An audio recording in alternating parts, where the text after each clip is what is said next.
There we go. Okay, so hey everyone. I'm Survivor T302, in case I didn't say that already. I am the second place any percent time in this game, Space Tomorrow the second. The superior of the two Galaxy games, in my opinion, but will not let my personal bias get in the way of everything. So, yeah, let's just go ahead and get started in 3, 2, 1, video games.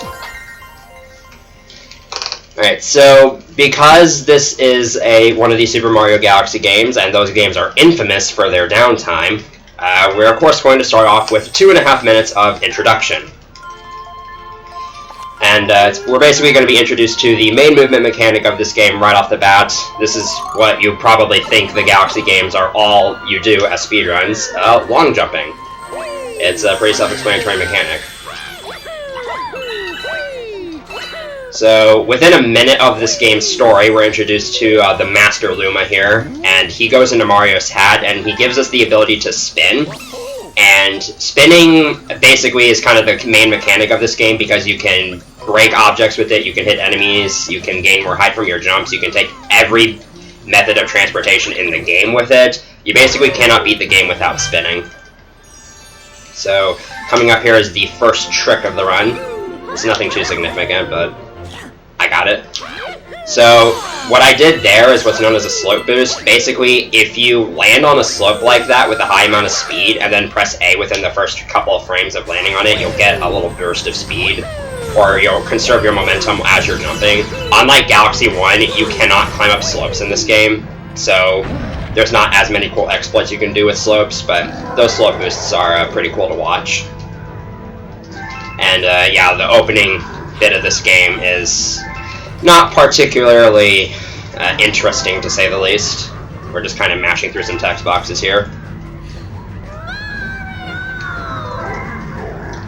So coming up there's a potential for me to get a short text skip. It doesn't save too much time, but basically, so I'm going to be long jumping up to these Lumas here, and the second set of their text boxes consists of 4 text boxes. Now, if you waste a few frames on the first 2 and then get the third one frame perfect, I have no idea why this works, but for some reason if you do that, it skips the 4th text box. But I'm not really going to be going for it, I'm just going to be mashing through and we'll see what happens. So this is the set of text boxes. Yeah, I'm not going to get it. I did that. I probably lost like half a second there. It's a frame perfect input. You have to do a frame perfect input in 60 FPS, so not necessarily something that's worth going for, but it is something worth bringing up because sometimes it just happens randomly. And now we're going to be launching off into the first level of the game, and we're going straight into the first Galaxy instead of Galaxy 1 where we have the tutorial level. So we got some pretty action-packed business right off the bat here. We're going to skip going to the bottom half of this planet by just wall jumping onto the top of the structure like that. That's something you'll see a lot. And I'm going to stand still after that Luma's done talking to me. That causes that launch star cutscene to end about half a second earlier or so. So yeah, the spin is going to be heavily abused throughout this run to do what you saw there, which is basically to just clear jump heights like that I wouldn't otherwise be able to do. I'm going to use another wall jump scale here. Alright, here's a pretty cool strat. So that trick's called Lima Bounce. Essentially what I did there was I did a homing ground pound off of that Luma and got backwards momentum, which is superior to forwards momentum. And that allows me to get to the gravity field of that planet where the launch star would normally take you. And that saves approximately 1 second. And if you fail it, you die. But it's early on and it's not terribly difficult, so it's worth showing off. And again, backwards momentum is superior to forwards momentum, so you'll see me use that quite a bit in this run, such as right here.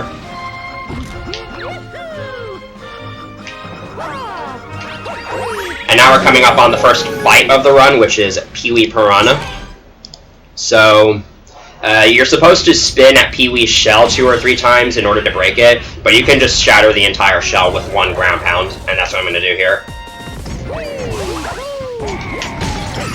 And I saved up some star bits there so I could shoot Pee-wee as he's about to run away so that he slows down a little bit. I don't have to do that for this phase because he runs away a lot slower on this phase. So that hit's pretty simple. So I should probably talk about what any percent in this game entails. So, in order to actually beat this game, there's no like major sequence breaking you can do or anything. So what you have to do is you have to go through each of the first six worlds. You have to beat each of the castle levels there, and so you need to get 70 stars to unlock Bowser's Galaxy Generator, and then from there, you have to collect the Grand Star there to actually beat the game. So this is, in essence, a 71-star run. And we'll have some decision over what stars to get later in the run. We'll actually have a decent amount of it. So I'm just going to be skimming through this text, because this is just some short plot exposition. So that fat purple idiot that's on my screen right now, his name is Luma, and he has a pretty cool personality, but he's really, really annoying in speedruns because he stops you after literally every star. And we're just going to call him Purple Idiot because that's what he is, and also for reasons I will explain at the end of the run. By the way, when it says that's right and yes, it doesn't matter which one you select.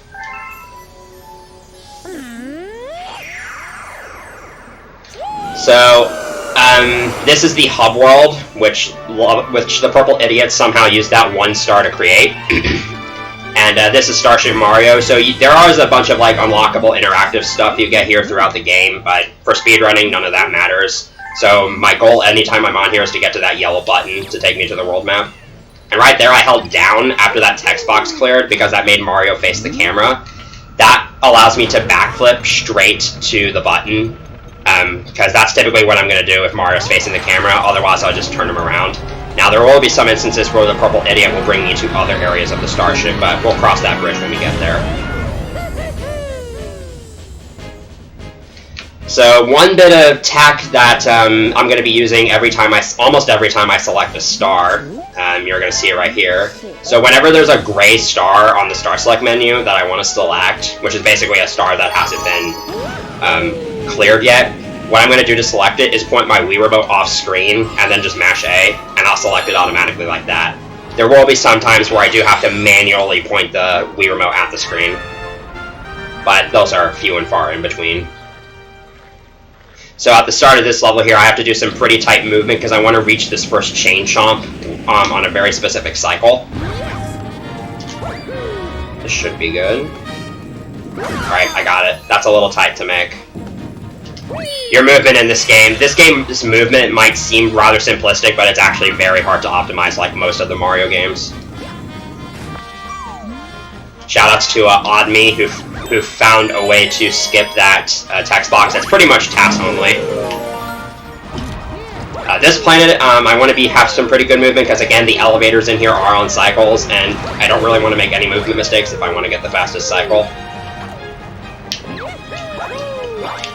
That is not what I wanted to do. Alright, it doesn't really matter that I grab that 1-up. When you grab your first 1-up, that text box will pop up. But it's basically guaranteed that I'll grab another 1-up throughout the run anyway, so it doesn't matter that I grabbed it there. Yeah, that was definitely not played optimally. That planet is really hard to do, though. It's easy for mistakes to snowball there, because I basically just had to improvise. So here we just have some flip switches, and here we're going to have the first instance of Cosmic Clones. So these guys copy your inputs frame perfectly, and they're not so bad here, but they'll make backtracking really hard later. So this last planet's pretty straightforward, so I'll explain another piece of tech that I've already been using. So you probably notice every time I land from a launch star that the camera sort of twitches like that, and that is what's known as a landing cancel. So when you land from a launch star, there's normally a small, like, 1-second animation that takes place, but you can cancel that on most planets by going into first-person mode and then exiting it as soon as possible. And you can start moving right away. It saves about 1 second each time you do it, but it will add up over the course of a 3-hour run. And there is actually a second variant of landing cancel that you'll see me go for at the start of about half of the stars in this run. So some instances you can't go into first-person mode on a planet. So there's actually a trick where you can do a frame-perfect jump on a specific frame that you land, and you can jump out of the landing cancel. But that's frame-perfect in 60 FPS, so the likelihood that I get that is I'm probably going to get it at most like maybe 5 times out of the like 45 or so stars I'm going to go for it on. Because you don't have to do it on every star. So now we're going into Yoshi Star Galaxy, and if you are familiar with glitches in Super Mario Galaxy 2, you probably know that Yoshi is the most broken part of this entire game. And why, I will explain that in a minute. But basically, with Yoshi, there is a really, really broken glitch you can do called Infinite Fluttering that really opens up the speedrun.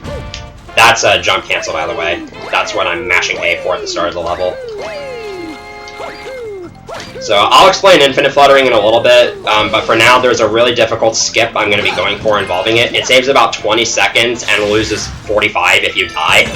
So hopefully I get this first try. So I am going to need to focus here for a little bit.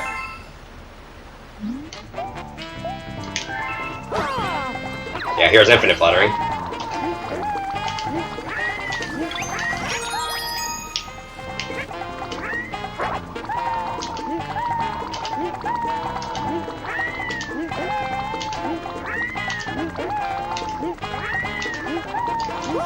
Alright, I got it first try. Very nice.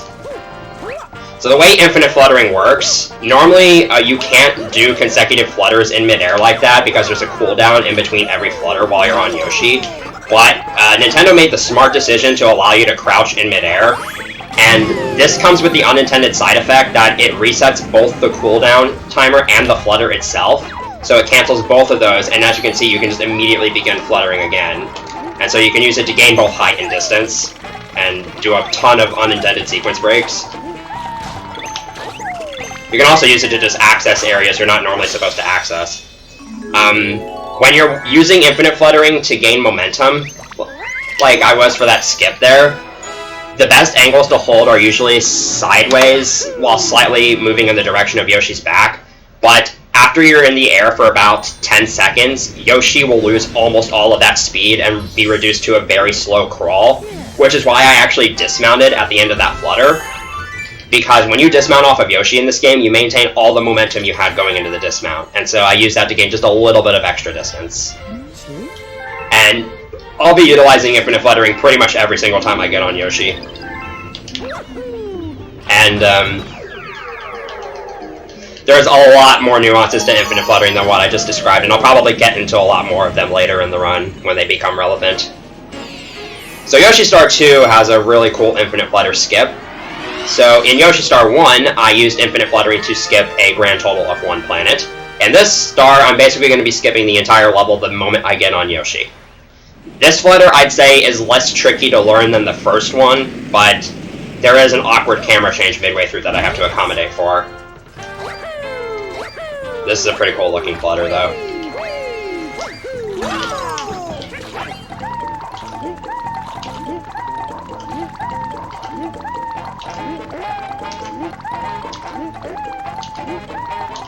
Alright, got it. That Infinite Flutter saves somewhere in the order of like a minute. It saves a lot of time. So here is Giga Like Heat 2. This is the first real instance where the pointer is going to come into play, so hopefully my sensor bar doesn't screw up on me here. You basically just have to pick up those spinies and throw them back at Giga Like Heat 2. I'm going to wait for him to do this attack so I can go over here and grab this checkpoint for marathon safety. And I'm going to try a funny glitch here. There.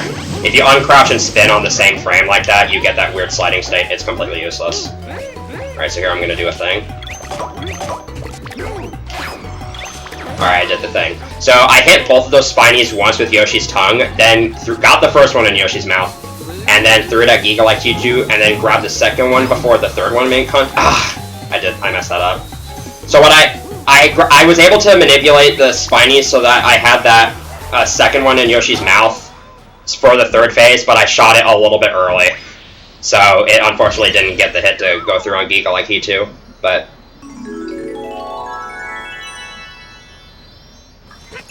I backed it up pretty well, so that's all that really matters. It doesn't lose too much time.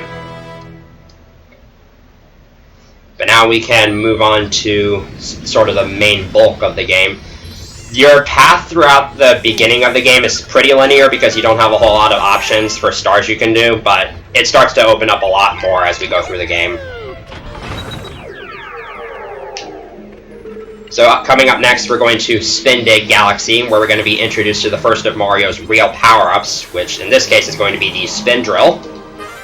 So the spin drill is new to this game. It basically allows you to dig through planets that have dirt in them, and you can pop up on the other side. And obviously this galaxy is centered around it, but Nintendo kind of did not keep in mind that you can jump when designing a lot of these levels.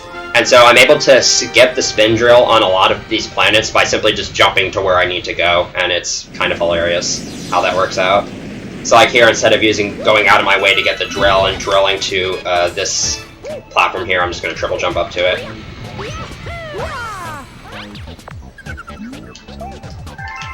And on this next planet, I'm going to utilize another homing ground pound to gain momentum. So a homing ground pound, it's the thing I did for that Luma Bounce trick at the start of the run. It's basically a spin followed immediately by a ground pound like that, and it will home in onto the nearest item, enemy, or NPC. And by using it off that spin drill there, I was able to get a little bit of momentum. So I have to go out of my way here to get these Comet Metal. And then here's a little bit of a sequence break. I'm going to jump backwards into this corner, and that kind of clips me inside of it, and that just saves a couple seconds of walking.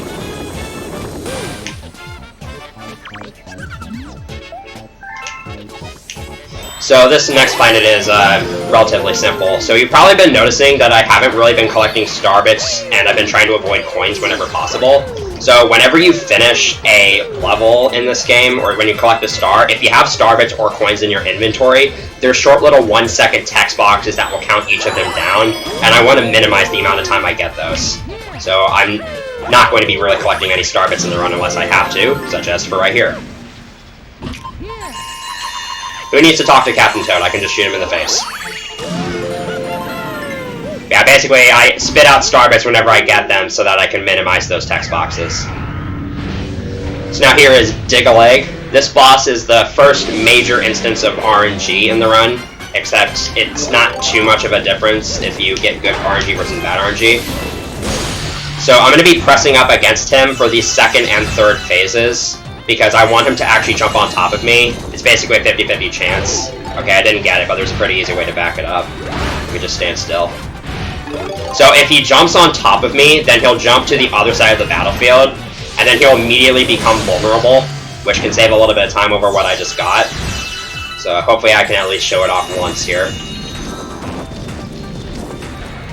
I got bad RNG.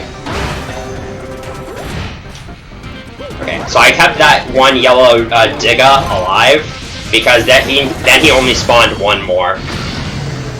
That's something else that makes optimizing that fight very hard. And my Wii Remote stopped vibrating for some reason. That's... Okay. My Wii Remote stopped vibrating and I wasn't sure what happened. But it still works, so we're good. So this is the first of many instances where the purple idiot is going to bring us to the bottom of the starship, because there's some kind of NPC that he apparently feels the need to introduce us to. And when we're down here, we don't really care for any of that, so I'm basically just going to go back to the button as soon as possible. And it may sound like I'm hating on him here, but he just talks to you way too much about stuff you don't need to know about. And so that's why a lot of Galaxy runners pick on him.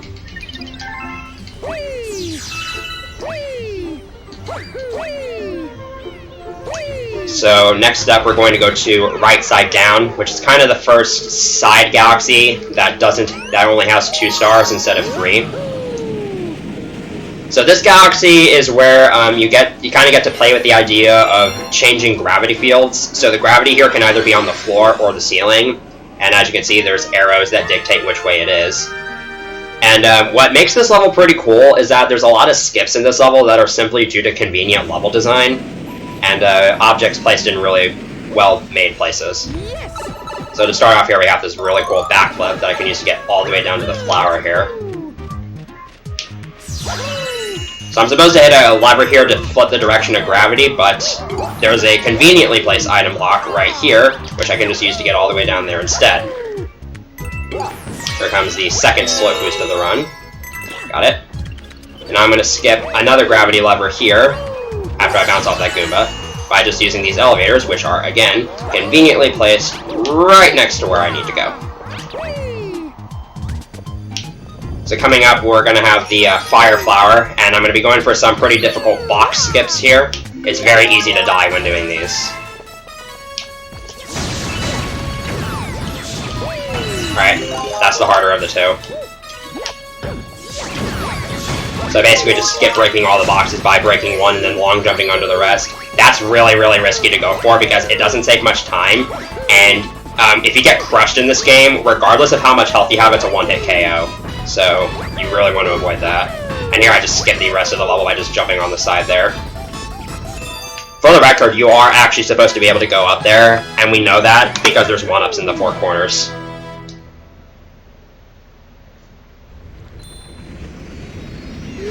If I said hitting on level, I meant hating.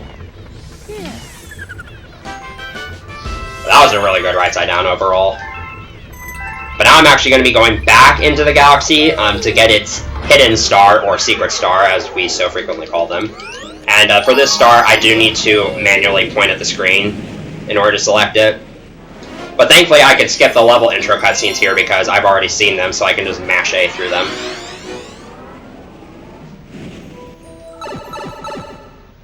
So I'm going to do that same backflip here. I'm going to go for a bit of a momentum jump here, where I hold neutral after spinning off of this flower and jump as soon as I land. Right. I messed it up, but I didn't lose time to it. So if you're familiar with the trash blowing up mini games from Galaxy 1, this is a similar concept where I have to burn all these boxes in a time period. This is pretty hard to do casually, but when you're trying to speedrun it, it's also difficult to do it optimally, especially this one, because there's a lot of awkward angles and positions you need to throw it at.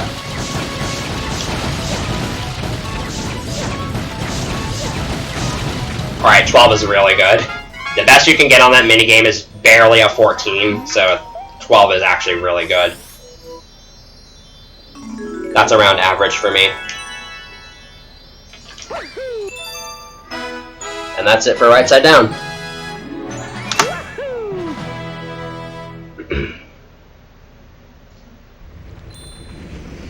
So up next we're going to go to Fluffy Bluff Galaxy, and this introduces another power-up that's sort of a fan favorite of this game. It's the Cloud Flower. Oh, first, Purple Idiot's going to introduce this guy to us. He's important, keep him in mind. He'll be relevant in about 15 minutes or so.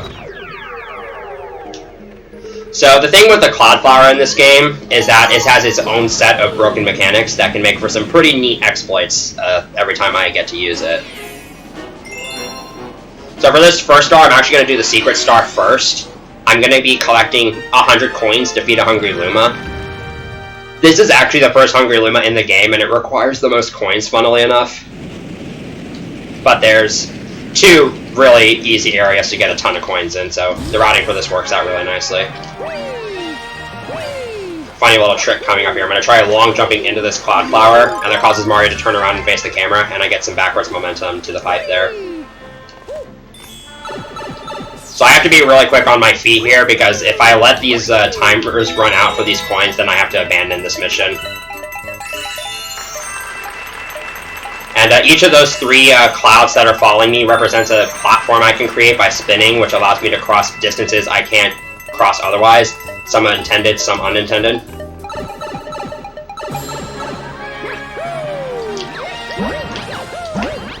So I'll explain a bunch of the cloud tech in a little bit, but for now I just need to get the rest of the coins up on this cloud here.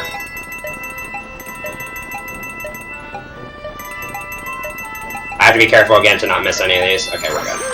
So now I'm going to feed them all to this hungry Luma, and he's going to apparently burst with snacky happiness and just transform into an entire planet, because Nintendo logic. So this tower climb you're about to see from me here involves a lot of very specific cloud tech, and I'm just going to kind of let the movement speak for itself, and then I'll explain a lot of the cloud tech after I get the star. So enjoy this movement here.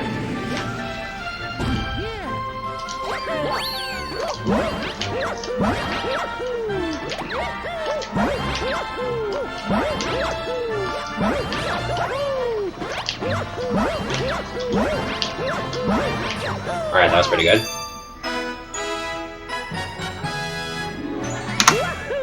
So, the big cloud tech is cloud canceling. So whenever I make a cloud, I crouch as soon as I make the cloud, and that cancels the cloud making animation and allows me to move a lot more quickly. But another benefit that this has is that it allows me to utilize the upwards bounce of a cloud. Whenever you're on a moving platform in this game, the movement, if you jump, the moving platform will actually have its momentum applied to your jump. So if it's moving upwards, your jump will go a lot higher. And so that allowed some of my jumps to gain a lot more height than they normally would when I was climbing that tower. So now we're going to do Fluffy Bluff One, and there's a really big skip in this level. This is also going to be one of the few levels where I actually won't be collecting the Comet Metal because it's just too far out of the way, and the skip saves so much time. So I'm going to use a triple jump here to get up onto this tree with only one cloud. You're not supposed to go up here for this mission, by the way. And there's absolutely no death zone here, because why would there be? When you long jump from the center of a cloud as a Cloud Mario, and you're over an abyss, you can gain a lot of horizontal speed, which really helps for making that skip possible. And now here I'm going to be doing some cloud boosting. So cloud boosted long jumps basically just takes advantage of that upwards cloud bounce that I talked about earlier, where I make a cloud while I'm grounded, and then I transition into a long jump, and the long jump has slightly more distance and height because of that bounce. Yeah, that skip saves are almost a minute, I'm pretty sure. It's a really big time save, and it's not terribly hard. So this will be the first of a few instances where the Purple Idiot is actually going to bring us down to this very important engine room. Certain stars where you use certain power-ups are tied to bringing you down here, where the Purple Idiot just kind of introduces them to himself. And you can't even use the power-ups, you can just be in here and just stare at them, I guess. And we're just going to yeet on out of here because there's literally no reason for this room to exist. This movement back to the button can be pretty awkward. So each of the 6 worlds in this run has a boss level at the end, where we get a Grand Star that allows us to go from world to world. And they alternate between Bowser Jr. and Bowser levels, and they are usually very difficult. And this stage is no exception. So, the stage here is really difficult, and so is the boss. This is kind of one of the most notorious levels in the game for speedrunners. Gobblegut is a very difficult boss, but I'll explain why later. But for now, I need to make a very tight cycle with this swamp here, and the movement here is really tricky. It's really easy to die.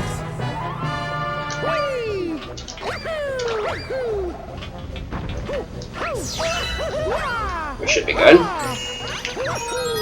So I'm going to get up on top of this castle here, and the gravity field of the boss planet is insanely huge for whatever reason, so we can just kind of do this. And what I just did there is a frame-perfect ground pound where you spin and press Z on the same frame. That allows you to cancel the spin and do a regular ground pound out of a long jump, which isn't normally possible.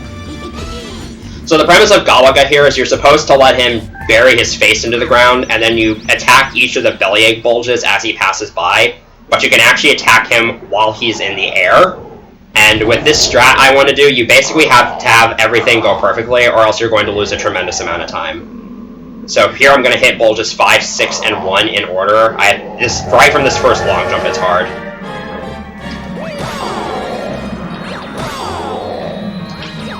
Alright, that was a good first phase. So now in the second phase, I'm going to run down and in a straight line, because that'll allow Gobblegut to follow me and get closer and closer to the planet. And then I'm going to turn around at a specific point right here, manipulate him to not immediately follow me, and then just get these last 3 bulges back to back to back. And that's a perfect Gobblegut. That fight is way harder than I just made it look. It takes so much practice to get it down, and in any percent, you actually have to do that fight twice. So you'll get to see him again in about an hour and a half. So now the collection of this Grand Star will mark the end of the World 1 segment. That was pretty good, not gonna lie.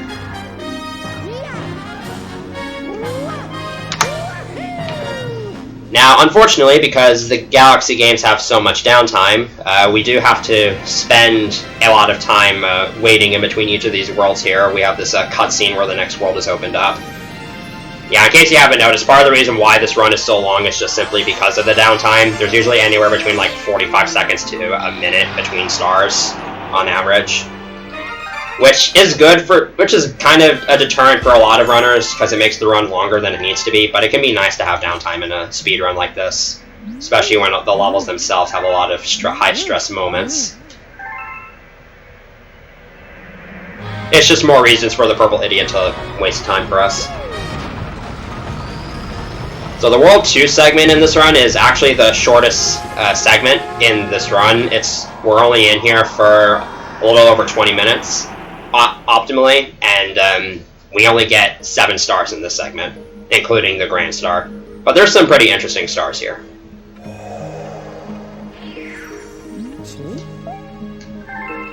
So coming up first, we have Puzzle Plane Galaxy, which I'm sure many of you know for its music. This level is mostly just movement intensive. There's a couple small skips I'll point out when we get to them. But one bit of tech that I'll talk about during this level. But for the most part, this level is pretty straightforward. And it's just all about, puzzles and whatnot. So I'll let you enjoy the music for a little bit, and then I'll kind of get to some explaining.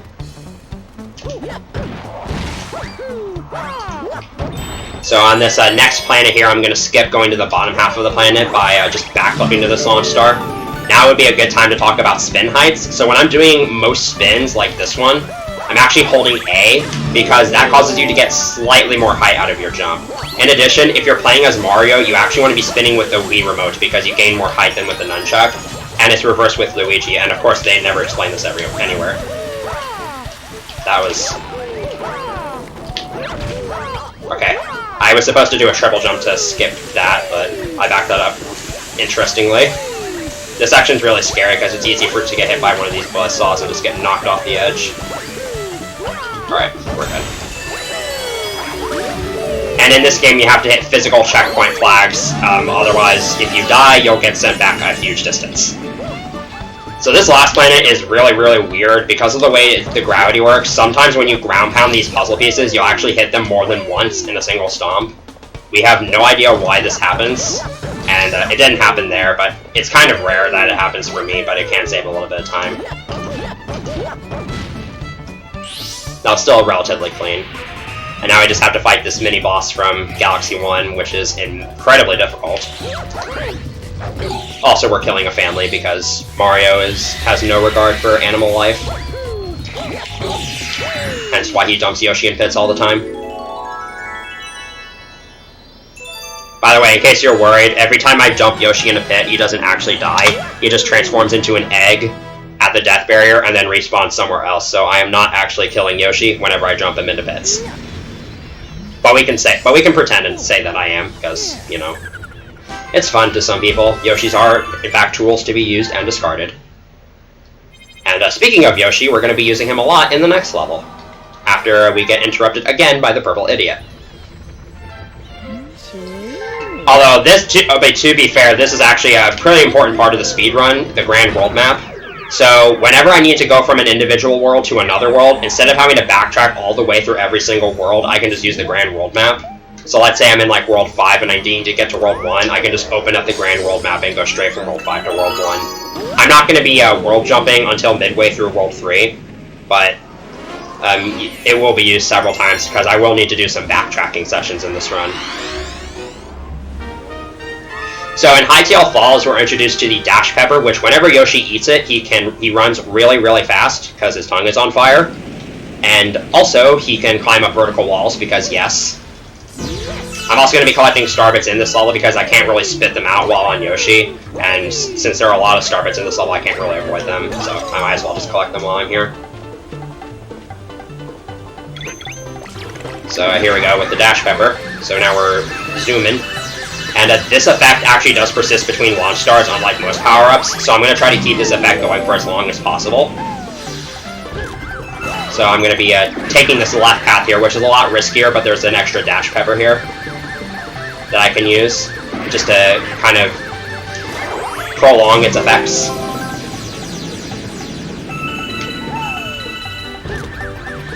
And I'm going to grab this next Dash Pepper a little bit late, again, for the same reason. And now coming up is a particularly interesting Flutter strat. So I'm going to flutter off this platform as it's lowering while I still have Dash Pepper momentum, and that will allow me to maintain that momentum while infinite fluttering in a somewhat forwards direction. It allows me to just skip all the way over here. This Comet Metal snag is a little bit tight, so I'm gonna spin to make it a little bit easier, even though that's suboptimal. And don't blink. Or do blink, because I messed that up. There we go. So I said earlier that whenever you dismount off of Yoshi in this game, you maintain all of your momentum. So that's that logic applied to dismounting off of Dash Yoshi while he's traveling up a really steep slope, which gives you a lot of height and distance, and you basically just go zoom into that last star. It's a pretty fun looking strat.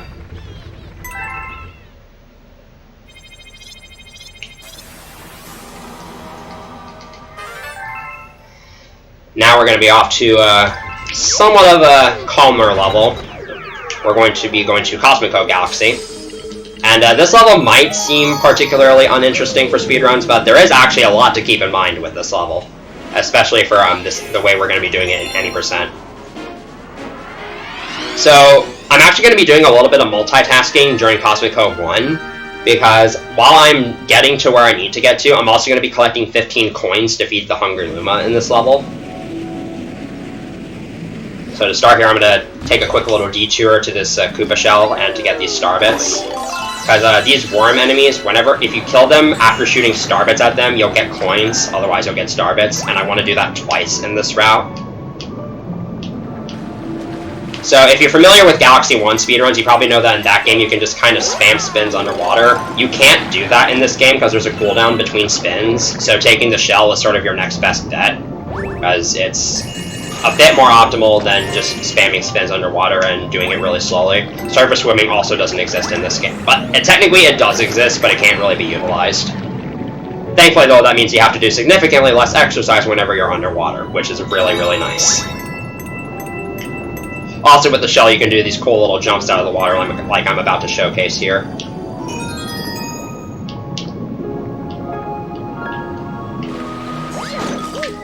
Nice. So, because the switch to freeze the lake is right next to this Hungry Luma, and there's a lot of coins right next to the switch that freezes the lake, as well as the Comet Metal, it's actually optimal to hit the switch that freezes the lake, then feed this Hungry Luma, but I'm not actually going to be taking its launch star right away. Instead, I'm going to be heading over to those waterfalls. And I'm going to actually be getting Cosmic Cove 1, and the launch star will stay when I get to Cosmic Cove, when I re-enter Cosmic Cove 1, so I can just get the secret star after that. That is not the direction I wanted to wall jump in. It's never happened to me, but I've seen it happen to some players where sometimes they just can't wall jump up those waterfalls. I don't know why it happens, but again, I've never had it happen, knock on wood.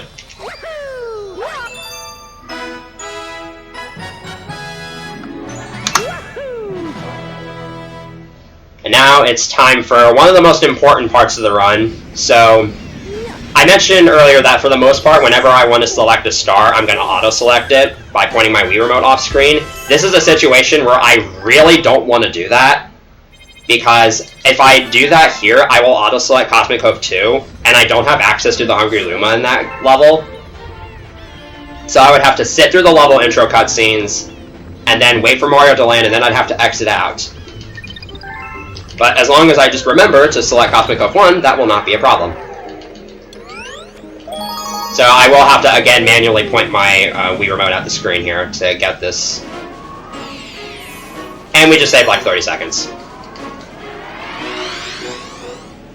So again, since I already fed the Hungry Luma and its launch star is going to stay there, I can just make a direct beeline to the Hungry Luma's launch star. And again, this is the cooldown between spins that I was talking about. You can't really swim any faster than that underwater. And I'm also going to be grabbing some star bits just for a cool little trick I'm going to be going for on the Hungry Luma planet itself. Yeah, we're pretty much just going to be waiting here, listening to the soothing music. So if you remember the bunnies from Galaxy 1, this is the only one in this game, and there's a pretty cool strat I can do to speed up catching it a little bit. So hopefully I get this.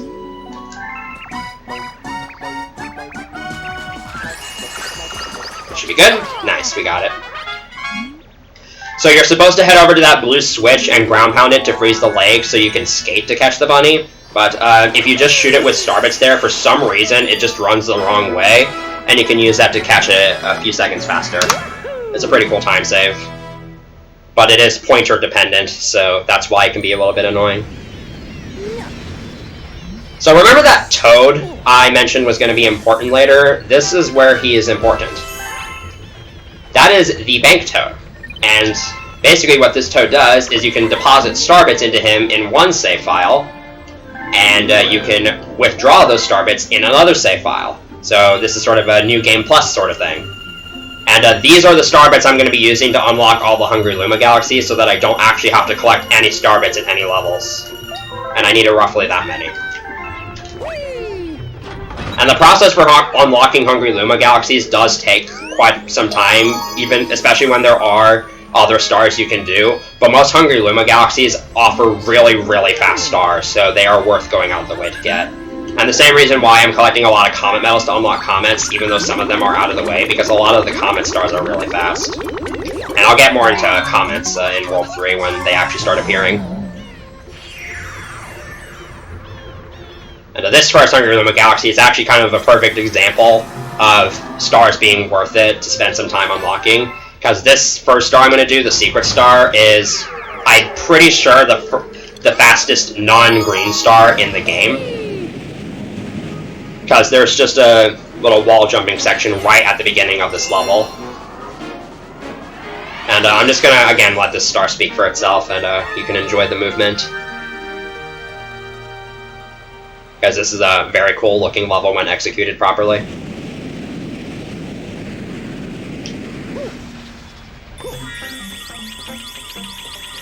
And Bank Toad is the standard for running the Galaxy games, because why would you ever want to grab starbits?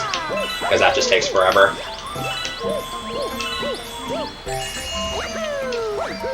Yeah, that's the level. So that took like 16 seconds in game time. Oh yeah, by the way, after every star, you've probably noticed that little timer in the lower right-hand corner of the screen. That's the in-game time you got for that level, which is really good if you're practicing and trying to get like an IL record or just practicing for consistency. So I wanted to specifically do Honeybloom Secret as star number 15, because the Purple Idiot's going to talk to me here because of this NPC. But now I'm going to be brought up to the Male Toad, because at 15 stars you get this letter.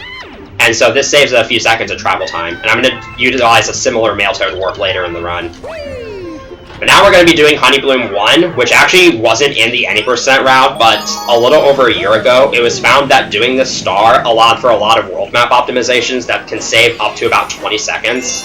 But this level is very movement intensive, it's all in 2D, and there's a lot of really difficult parts to this level, especially because I'm going to want to avoid using the bee mushroom as much as possible. And the hard part's coming up here, so I'm probably going to be a little bit quiet.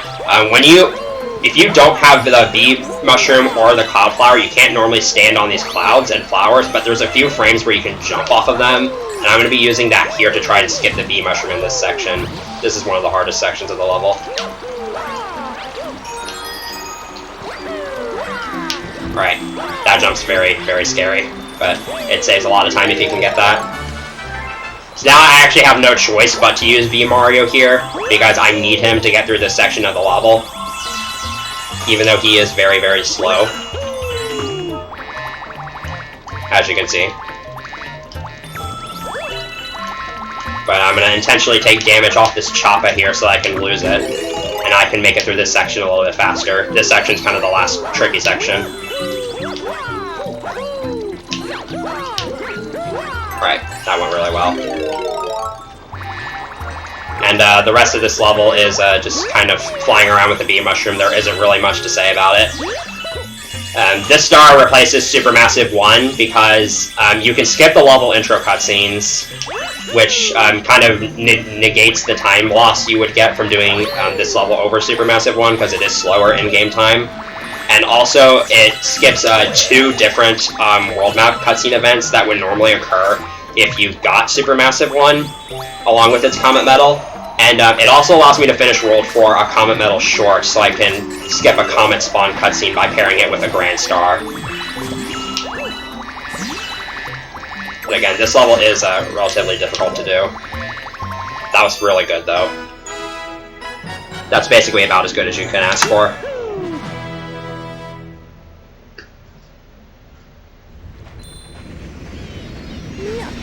So yeah, this route is a little bit over a year old, and most of the credit for it goes to JDA7, along with a couple other Galaxy community members like Elias, House You Cantaloupe, and Pods.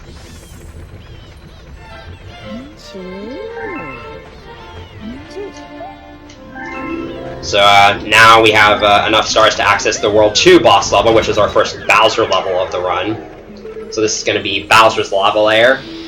And this level is pretty interesting because there's not really anything in terms of, like, there's only, like, one somewhat major skip, but there's also a lot of really small tricks that you can do throughout this level to save time. And this is a really satisfying level to pull off. So I hope you enjoy it. It is also fairly difficult, though, because it's one of those levels where everything just kind of has to go right, or else you have to do some improvisation. So at the start here, I'm supposed to kill a Magic Koopa so that I can make it to this planet's gravity field with a pole star, but it's close enough to where all I have to do is long jump. Like so. And instead of using the spring here, I can skip it by just side flipping. So I'm going to be grabbing the Life Mushroom here, which gives me an additional 3 units of health, because I'm going to be doing a lot of damage abusing in this level, specifically with lava. And it's very important that I don't go below 4 health for the rest of the level, because there's a skip at the end of this level that requires me to have at least 4 health. So here I'm going to do a somewhat finicky lava boost to skip. Oh. Or not. I was anticipating the first one-up text there, so that was a little bit, that kind of threw me off, but we can still do it. There we go. So this just skips that Hammer Bro fight. So I don't know if my cycles are going to be off now, but just in case I am turning the camera up to get these womps off camera, I'm going to go for I'm going to double jump into the lava here, store a triple jump, and use it to get this Comet Metal a little bit quicker. Nice. So I jumped off that Womp's head as it was rising upwards, which gave me a lot of upwards momentum, and I converted that into backwards momentum to get to that meteor a lot quicker.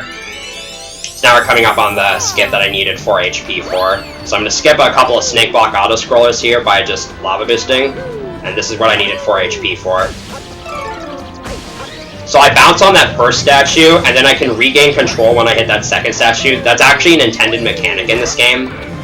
So when you bounce on lava and then bounce on the ground, you're actually able to, you actually do a short hop on the ground, and then you can regain control of Mario. But if you do that short hop and then land in the lava again, the game will remember that you did that short hop, and it will allow you to immediately gain control the next time you land on the ground. So that's what I used there to get across those Bowser statues. The spacing for that has to be just right in order for it to work. But now that we're done with the level, it's time for the Bowser fight. The Bowser fights in this game are all pretty much the same thing, aside from a couple of new things getting added with each fight. So basically, Bowser just yells, summons a bunch of meteors, and then he punches, gets his fist stuck in the ground, and then while he's trying to pull it out, you ground pound the meteors into him. And you have to do this a total of 4 times. And there's not much you can do in terms of optimization, except I am going to try to have Bowser punch as close to the meteors as possible, and then ground pound the meteor at an angle that it travels the least amount of distance from the ground pound spot to Bowser. And it's not common that it happens in this fight, but every missed hit is about 20 seconds lost, so you really want to avoid that. It's a lot more scary on the later fights. So now we're in the second phase of the fight, where before Bowser punches, he spews fire for a little bit. It's super easy to dodge, but I want to actually pay attention to where this ends, because that's where he's actually going to start aiming his next punch. And by knowing that, I can manipulate him into punching right away.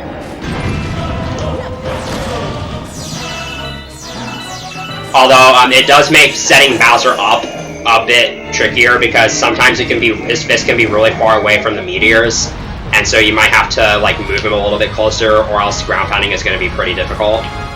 So it's really case dependent. These fights never go the same way twice in a row. Okay, so something else to keep in mind is Bowser can in fact punch out the meteors, which could have happened there if he was just a little bit closer.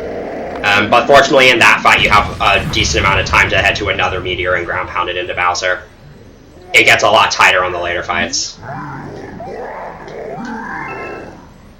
Yeah, that fight was relatively clean. Now all that's left to do in World 2 is to long jump to this Grand Star after it takes a little more than forever to make its way to its final location. And that's it for World 2. For now. We will be coming back here to do some cleanup, but in terms of like the actual World 2 segment, we're done.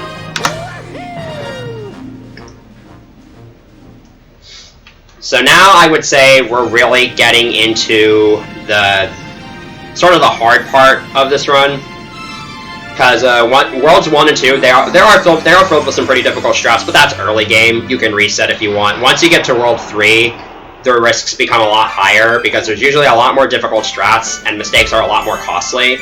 In addition, this is when comets start appearing, so that is something I will have to keep in mind.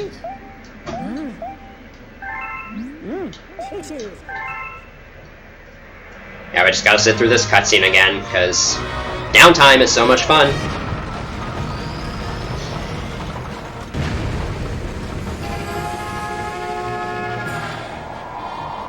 So World 3 starts off with a bit of a fork in the road, and you actually can choose between two different galaxies as to where to go first.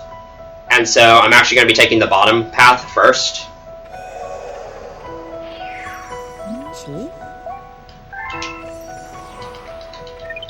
So Cloudy Core, if you enjoyed that, if you missed a Cloud Mario, we'll get to use him for pretty much this entire level. There's a lot more cloud boosting action in this level, and it should be pretty joyful to watch. There's a couple of low-hanging fruit stuff here, but the big thing is at the end of this level, there are some crushers with a Comet Metal inside of them, and I want to try to make it through the crushers and grab the Comet Metal before they close all the way, and you'll see that at the end of this level. And another thing you're going to be seeing me do in this level is what I like to call 4 cloud strats. So right here, I'm going to cloud boost into this cloud flower, and that replenishes my cloud stock, so I can use the remaining 3 clouds to make it over that gap. So I essentially use 4 clouds for a single maneuver. Here I have to be facing this drum so I can ledge grab onto it, and I can use clouds here to skip this launch star. And make it all the way up here. Alright, that Octumba can sometimes snipe you, and I'm very thankful that it did not try to snipe me. So now we're going into the 2D section here, and again, I'm just going to be using a lot of cloud tech to climb this section really quickly. There's going to be another usage of 4 cloud strats. I'm going to use it to kind of scale this wall here. And we're coming up on the 1 cycle here. I have a pretty good setup for this, but it can still be really tricky, so hopefully I can get this.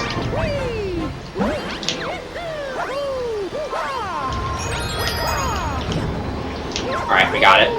Again, if you get crushed by those crushers when attempting that, you're just dead, and you go all the way back to the start of the 2D section.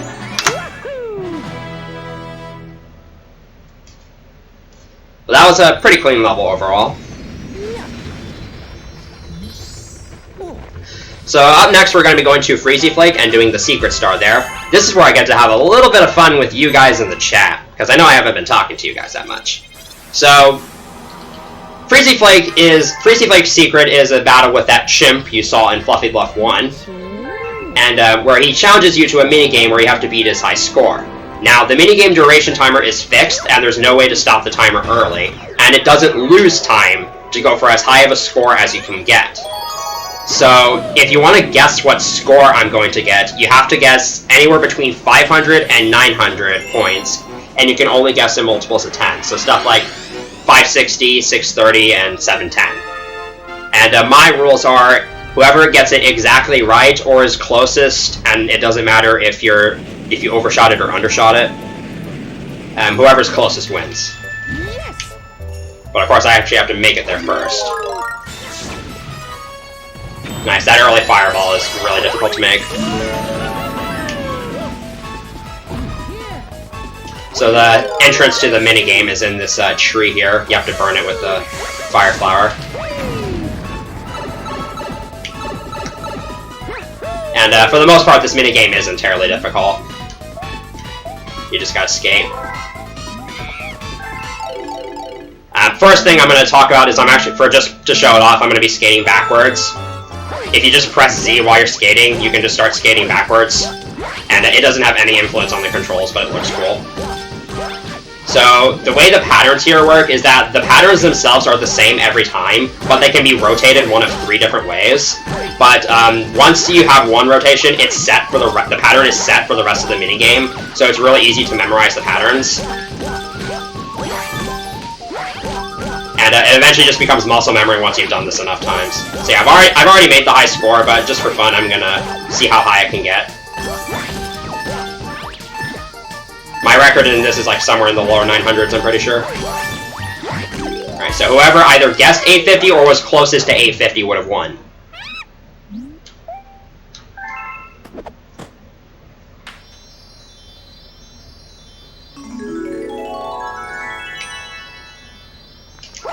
And if you missed your chance there and you didn't get it on that try, don't worry, there'll be another opportunity later on.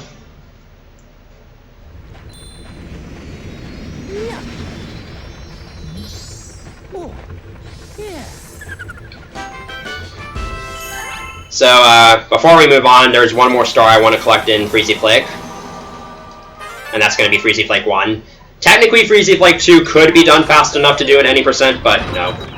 That's not going to happen for a while.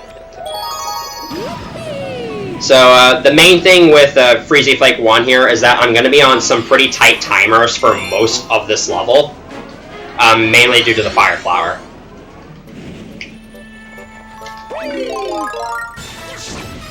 That's not going to work, I don't think. Yeah. You need a pretty precise angle for that early Fireball throw. So that Fire Flower, I want to try to make this last all the way until I get to the Comet Metal in this next section, and I have maybe a second or two of leeway. The movement isn't too difficult, but it still can be pretty tight, and I almost always cut it really close. But this should be good. There we go. So if you miss that, you lose like 20 seconds, because then you have to grab this Fire Flower, blow up that wall to get the Comet Metal, and then wait for the next one to spawn, because there just isn't enough time to do that and blow up this Bowser statue with the same Fire Flower. And I can skip pushing the snowballs around by just lava boosting straight to the Bowser statue like so.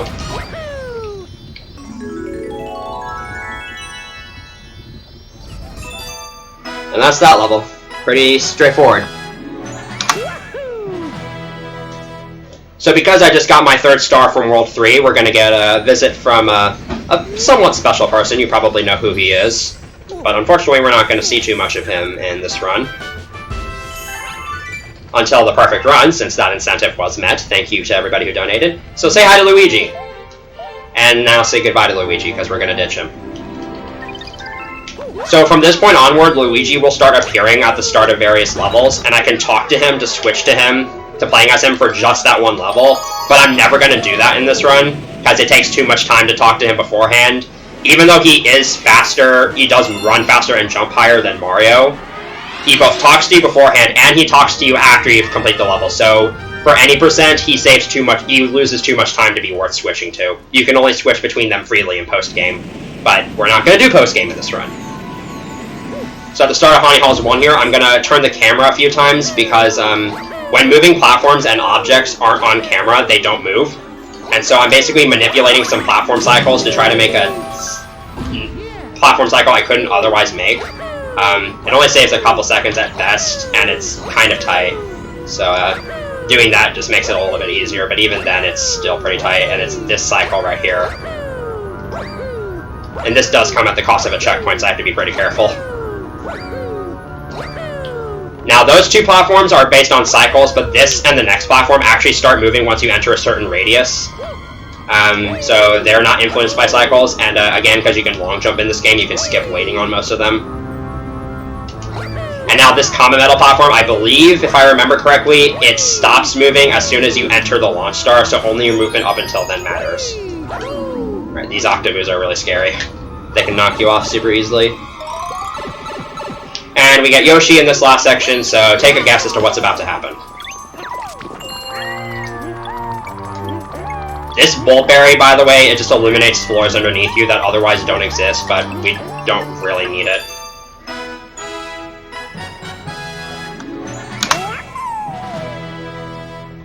So something very important just happened, and that's that I got my 4th star from World 3, which means that from this point onwards, comets are going to start appearing in galaxies where I have collected the Comet Metal and gotten a certain number of, and I have to have a certain number of Comet Metals total. So for example, this comet's going to spawn now because I just got that Comet Metal, and it only requires 1 Comet Metal. And I'll be getting comets in a little bit, but for now I'm just going to be kind of letting them build up. And I'll be making a couple different backtracking sessions for each of them. So Honey Halls 2, if you've never really watched Super Mario Galaxy speedruns, this is probably what you would imagine the speedruns to be consisting of. This is basically Long Jump Simulator 2010, as I like to call it, because you're basically just long jumping from beginning to end, and with a couple spins here and there. Optimizing your long jumps in this game is actually a lot more technical than you might think, because if you're initiating a long jump from a run, you actually want to press Z and A at roughly the same time, so that Mario doesn't crouch before he jumps, because otherwise when you try to run again, he'll sort of like stop for a few frames before running again, and that's suboptimal. So it doesn't really save too much time individually, but again, over the course of the run, paying attention to it can save a few frames here and there, which can add up if you are paying attention to it. And also when you're chaining long jumps like this, first of all, you can actually alter your angle slightly between long jumps, but I'm not really going to be doing that too much. And you can also, there's also a small frame window where you have to press A and optimally chain long jumps together. But yeah, this level is, for the most part, pretty straightforward. It's just got a lot of tight corner jumps.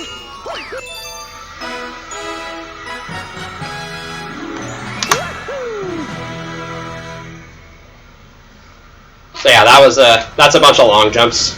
Not really much to say. So again, it's going to be a while before I start getting comments. I just need to get a couple more stars. But I'm basically just letting them build up. And then again, I'm making a couple cleanup sessions for them. So next, we're going to go to our next Hungry Luma Galaxy, which is going to be Beat Block. And this Hungry Luma is really weird, because for some reason, the last star bit that you feed to this Hungry Luma almost always shoots out late. Which is kind of advantageous, because since you can move while you're feeding the Hungry Luma, I can set up a backflip to the helm, and that last star bit shooting late makes it a little bit easier to time the backflip.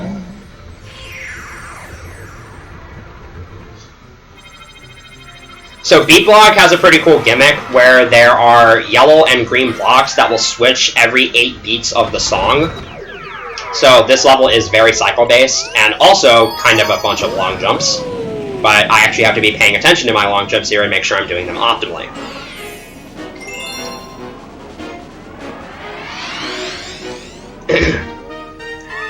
Now, I am going to be playing it a little bit slow at the start of this section, just because there's going to be some green blocks that I want to avoid getting caught on if I'm too fast. So I'm going to intentionally avoid the jump cancel here, and I'm just going to kind of play it a little bit slow. Alright, so now I can be fast, because that won't matter for my cycles for the rest of this level. If I do get thrown off, though, I'm basically going to have to improvise, which is not always fun to do in B-Block. But so far, we're so good. I know we just have some silver stars to collect. This section can be a little bit scary, especially this last long jump, because the angle you want to hold there is not in the notches of your controller. And this turnaround to get to the star can be a bit awkward, because you have momentum in the opposite direction. That was an optimal B-Block one. I made the optimal cycle.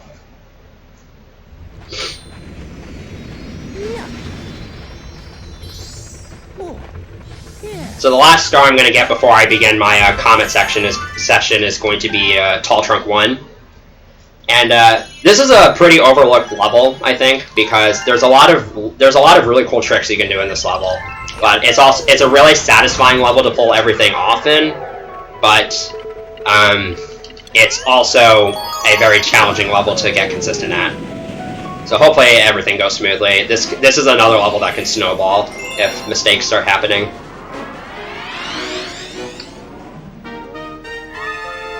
So on this first planet, you're supposed to use Yoshi and the Blimp Fruit to climb this tree, but that's slow, and so it's infinite fluttering upwards with Yoshi. And Mario just so happens to be a pretty skilled acrobat, so instead of using Yoshi, we're just going to scale this tree using his various jumps. This saves a few seconds, but it's also kind of difficult. Especially that long jump right there. Side flipping is impossible in this game, by the way, so the fact that I got that as cleanly as I did was really good. But now we are going to be using Yoshi, and to a great extent here. This Comet Metal grab is really awkward because it's straight backwards for an infinite flutter, which means if I mess this up, then I'll have to grab the Blimp Fruit or flutter forwards, which loses a lot of time, but I barely got that. Now here I'm just going to collect all these star chips in one fall here. This is some really cool movement as well. So I'm ditching Yoshi here because first of all it makes it easier to get to this launch star and a little bit faster. And also because I'm able to do this ground pound at the start of this planet here, and Yoshi will be in his egg ready for me to go once I get all the way down here. Now here, infinite fluttering upwards with Yoshi again actually is really slow, so I have no better alternative here but to just take the Blimp Fruit. So this last section is kind of boring. Though, I am going to be, so right here I'm going to shake out of Blimp Fruit mode using the nunchuck instead of the Wii Remote, so I can keep my pointer on that next Blimp Fruit without having it spazzed out on me. And you might think Yoshi's going to get his time to shine here in the cutscene, but no. I'm a mean person, so we're not going to let that happen.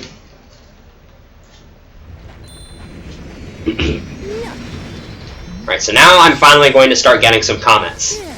So comets are modified versions of levels that usually introduce some sort of new challenge, and there's several different kinds of them. And usually the comet stars are really fast because they're shortened versions of the level. And I already went over the requirements to collect comets, but I'll go over them again. You need the Comet Metal from that galaxy and a certain number of Comet Metals total. So if I'm getting a Comet Metal from a galaxy that either doesn't have a comet or has a comet I'm not going to get, it's to add to the total. And I need 32 Comet Metals in this run for one of the comets. So that's how many I'm going to be collecting. So Cloudy Quartz Comet is the first time, where we're going to really get to see those Cosmic Cones from Sky Station 2. And they're going to be here for almost the entire level. But there is a cool trick I can do at the start here that I'm going to try to do. It doesn't really save or lose time, but if you just barely... Okay, I didn't get it. If you just barely touch the edges of these star chips, you can prevent the Cosmic Cones from spawning, but I didn't get it. Again, it doesn't really save or lose time to get it, but it's just a cool thing to show off. But now we're getting into this 2D section, which is where the Cosmic Cones really get annoying. Because if you mess up in one of these wall jumping sections, they will also mess up in the wall jumping section. So it's impossible to get back up because they're all in the way. So as long as I can get through here, we should be good. Fortunately, this is not terribly difficult.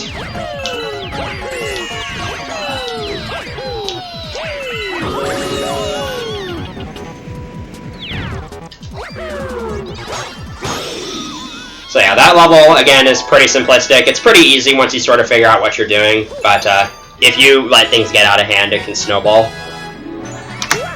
That was actually a gold split. Somehow. And now we're finally going to start world jumping, because I don't have quite enough stars to unlock the World 3 boss yet, and I don't really want to get any other stars in World 3 because they're slow. So we're actually going to go back to Worlds 2 and 1 and get some stars that have just spawned. And again, I'm going to use my handy-dandy Grand World Map just to go straight from the beginning of World 3 to the beginning of World 2 without having to do any annoying backtracking. So funnily enough, Cloudy Quartz Comet, which I just got, spawns every Cosmic Cone Comet in the game, including this one. But this comet unlocks every Purple Coin Comet in the game, which is why I'm getting it now. because there's some comets in World 4 that are purple coin comets that I'm going to want for my first visit. This is a very, very mundane star. It looks mundane, but it's a lot harder than it looks. Getting each of these 4 group sets of purple coins as you're running by in one sweep is really difficult. And the cosmic coins don't exactly make it easier.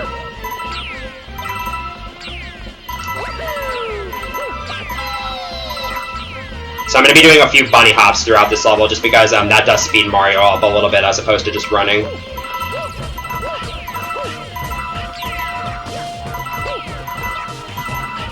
Alright, that was pretty solid overall.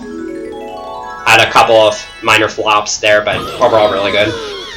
That's again a lot harder than I made it look. But now we can get any purple coin comet in the game as long as we meet all the other requirements to unlock them.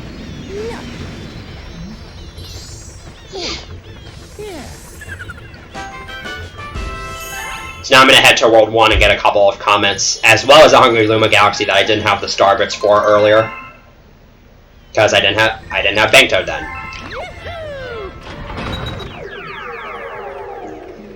So first we're going to go to Sky Station's Comet, which is the first speedy comet, where you have to complete the level on a time limit, and we're just going to ignore how they spell speedrun, because we know it's incorrect.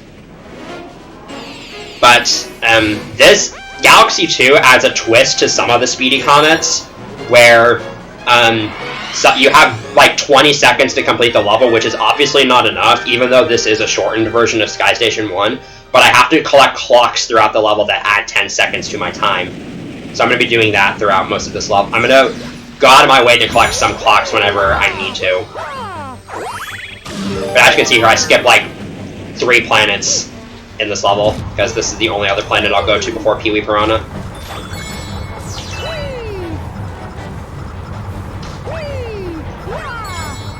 Alright. So now I gotta refight Peewee. If you missed the fight from earlier, basically I have to ground pound Peewee's shell once instead of spinning at it 2 or 3 times to shatter the entire thing, and that'll allow me to get some early hits.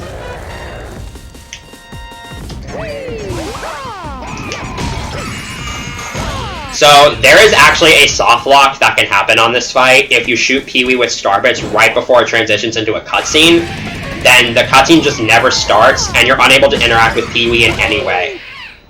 Now, if that happens on this comet, it's not a huge deal, but if it were to happen on Sky Station 1, you have to reset. So, thankfully, it didn't happen to me either of those 2 times. I did play it a little bit safe with my star bits, so that I didn't accidentally have it happen, but you can never be too safe in a marathon. And those were still really clean Peewee fights, so it ended up paying off in the end.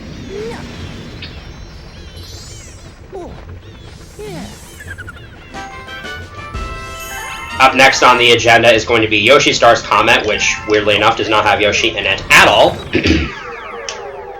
This is the first of 4 Romp Comets that we're going to be doing in this run, which are new to Galaxy 2. Romp Comets are basically a kind of comet where you have to kill a bunch of enemies within a time limit. And there's usually some sort of gimmick, like right here, it's the Rainbow Star. The thing with the Rainbow Star is that when you grab it, you're invincible to enemies and kill them by touching them, but you also start building up this P-speed, sort of like in Super Mario Bros. 3, where the longer you stay running on the ground without running into any obstacles, the faster you'll go. And I want to maintain this state for as long as possible, which is easier said than done, because I have to not bump into any walls. Or slow down, for that matter. And in this level, if you kill a Spiny and then it goes off camera, because of what I talked about earlier with objects not updating if they're not on camera, the death counter won't actually update unless a Spiny dies on camera. So if a Spiny dies on camera like one just did there, I have to turn the camera like so to get it to die on camera. And that can be pretty annoying. I am missing a Spiny somewhere. Oh! I forgot about this Spiny. Can I get a that's never happened before? Whatever. That costs minimal time. I figured it out quickly.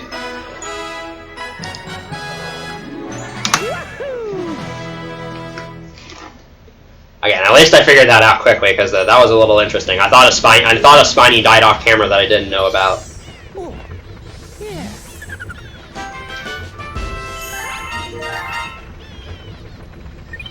So the last star I'm going to get before going to the boss level is going to be this Hungry Luma Galaxy.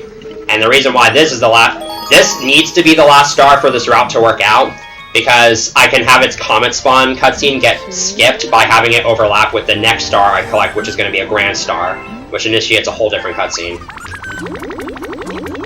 So Flip Swap's gimmick is a little like Beat Block's gimmick, where you have these red and blue platforms that switch every time you spin. So casually, you have to, keep track of when you spin so you don't accidentally screw yourself. But the platform's sort of it'll be a little easier for me to demonstrate with a webcam on. The platforms sort of like rise up whenever they switch, which means that you can utilize that upwards momentum for super high and super far long jumps. These are pretty risky to go for, and especially with these first couple, it's easy to die to them if you mess them up, but they can save a decent amount of time. So this is a pretty cool looking level if I can get this properly. So yeah, whee! Just kind of flying all over the level. I'm gonna go for another one right here. This is also a pretty difficult one, but we got it, so we're good. The last few aren't as difficult. And as you saw earlier, you can cancel a spin with a long jump or a regular jump, which can make switching the platforms and maintaining fast movement easier.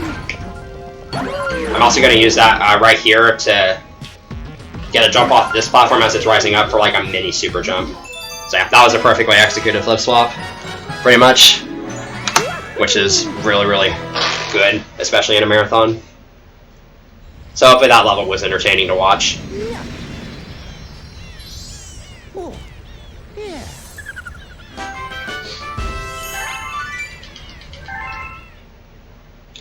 But now we're going to be able to move on to the boss level of World 3, which is Bowser Jr.'s Fearsome Fleet. And if you thought the infinite flutters I've done so far in this run have been crazy, you're in for a treat. So this is considered one of the hardest sets of infinite flutters to do in Galaxy 2, and it's definitely one of the scariest, both to do and to watch. So this is known as the question block flutter. Even though there's actually 3 different flutters I do here. So the first flutter is as soon as basically this entire level is all one height, and you get Yoshi right at the start, so you can skip a bunch of the auto-scrollers and stuff that you normally have to do. So as soon as I get on Yoshi, I'm going to flutter to an asteroid that has collision, and then flutter from there to a question block in the middle of where the airships normally are, and then I have to get one of a couple precise angles, infinite flutter from the question block, through a Comet Metal, and then underneath a structure to get to the end platform. You get no checkpoints in this route, so if you die, you lose about a minute. So hopefully this goes well. This first flutter isn't too bad, but the second flutter, it's really easy to have a bad angle and either overshoot or undershoot the question block, which can either lose time or even kill you.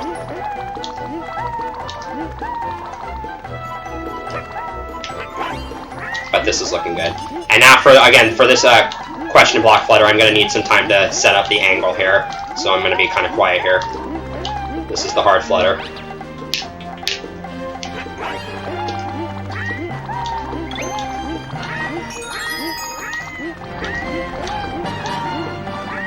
Alright, we got it. That's way harder than I just made it, because there's only a couple different angles that'll work for that flutter, due to the way everything's aligned, and you have to go low enough to get underneath the structure, but not too low, or else you die, and then rise up quickly enough to do that dismount. That's a really scary flutter. And I actually got the angle super quickly, so that was really good. But now we're gonna fight Megahammer, who's another terrible pointer-based boss. So I'm gonna hop on Yoshi here and then back up for a little bit, because I'm gonna try to set up for an early hit here.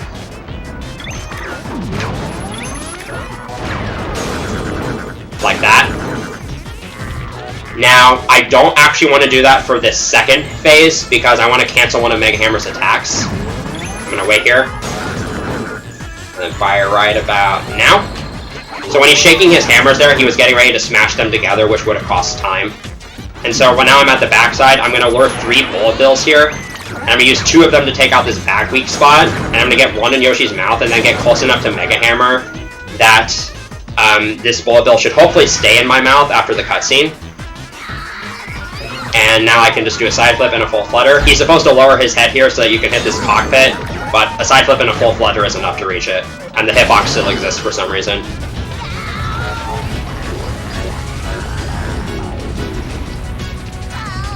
That was a very, very good Fearsome Fleet.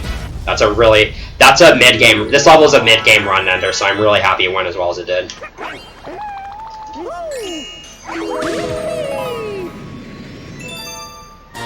And that's it for World 3.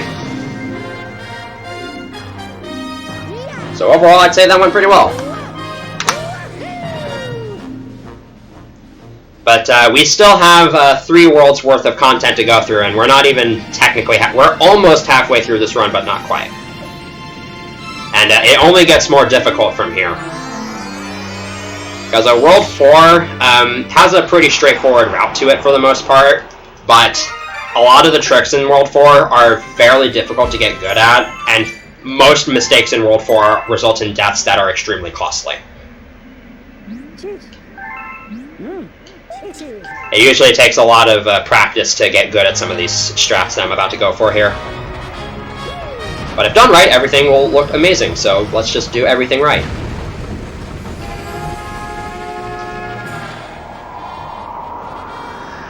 Oh, sorry, I was waving to somebody. Anyways. Ignore that, hopefully. So, you have a bit of a fork in the path here. The game wants you to go to Supermassive, but we don't want to do that level in any percent anymore, because that level's been routed out entirely, thankfully. So we're going to take this convenient fork in the path to go to Sweet Mystery instead, which is just a better galaxy anyways.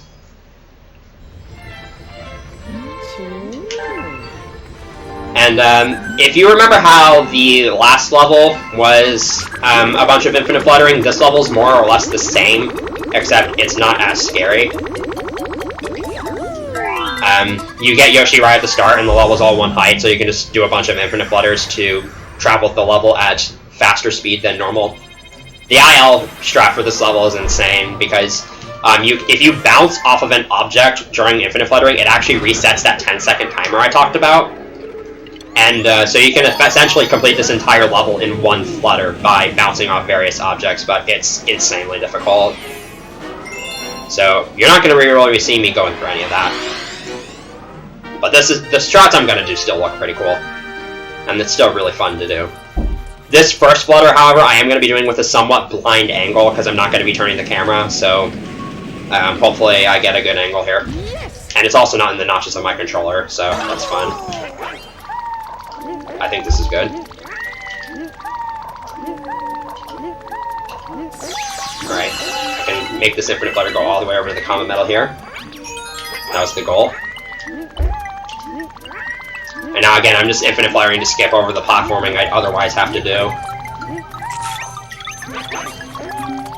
So here I'm supposed to hit a bunch of flip switches to make a launch star appear, but I'm just going to skip doing that by infinite fluttering to the last planet here. This flutter is actually kind of scary, because if you somehow fall during this last infinite flutter, you don't actually die right away. You instead land on this invisible floor, because the death plane is unloaded.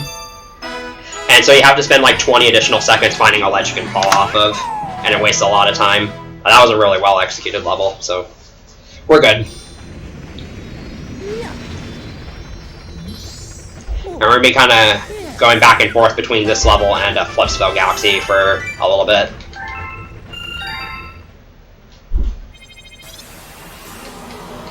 One thing I haven't explained about comets yet is that whenever you meet all the conditions to unlock a comet, which include the Comet Metal stuff I talked about earlier, but also you have to have completed all the non-secret stars from that galaxy, then you have to collect another star from another galaxy for it to spawn. So I fulfill all the requirements for Sweet Mystery's Comet, except getting a star from another galaxy, which is why I'm going to Flipsville now. And Flipsville, I think you're going to really like this level. Flipsville 1 is full of a lot of really cool skips. There's several different routes for this level, but this is the fastest one, and it's really sick to watch. So I'm going to backflip onto this wall here to make getting to the Comet Metal a little bit faster. Like so. And we're just going to do this. Just skip straight to the second planet. And that actually unloads a kill plane here, so I can get on top of this roof. And then backflip to slide off of this roof and get some backwards momentum. So I'm falling with a slight amount of backwards momentum, and once I get close enough to the boss planet here, I can spin, enter its gravity field, and just skip pretty much the entire level. That's a very visually impressive looking skip.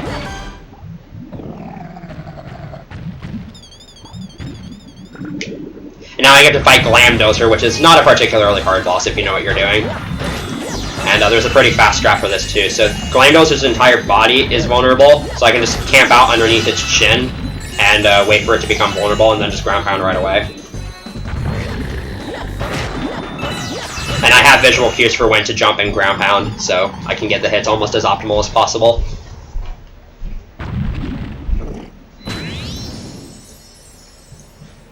But yeah, again, very fun level to watch.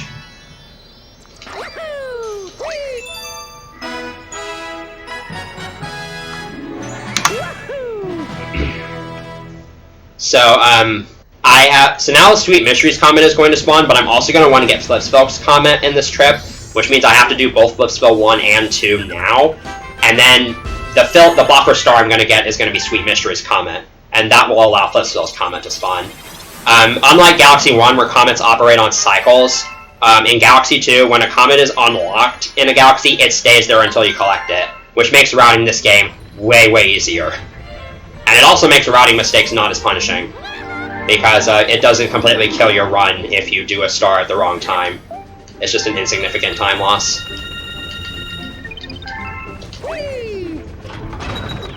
So,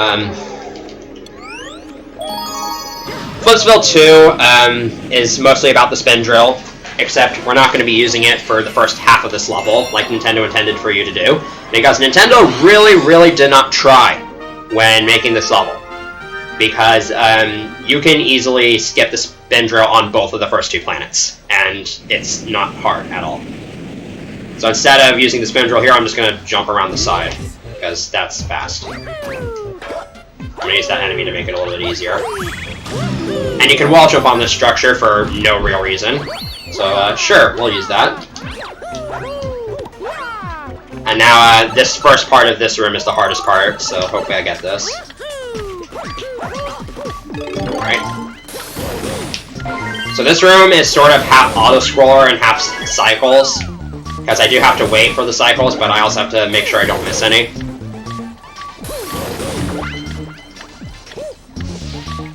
And for the most part, this is pretty straightforward. Something I should bring up now, because it's going to be relevant for the Comet, when you use the spin drill, while you're in the drilling animation, your hitbox is really big for some reason. So you can actually collect a huge group of coins, even if it looks like you're nowhere near them. If you drill, you can collect coins due to your hitbox growing. And that's going to be used a lot in the Comet. Grabbing the star here is sometimes weird, because sometimes you can grab it right away, but I don't know why.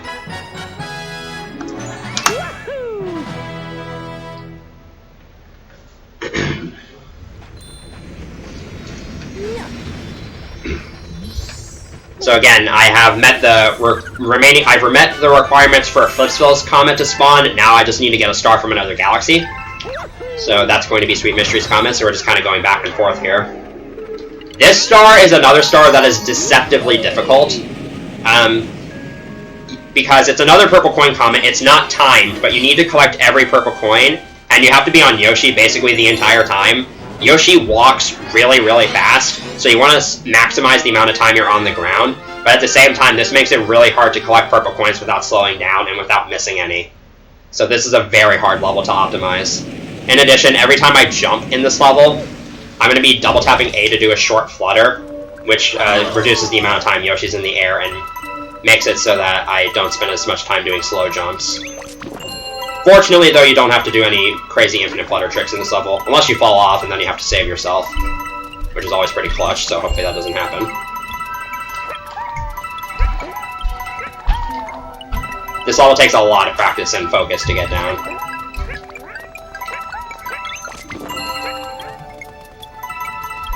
So I'm probably not going to be saying much here because I'm going to want to focus.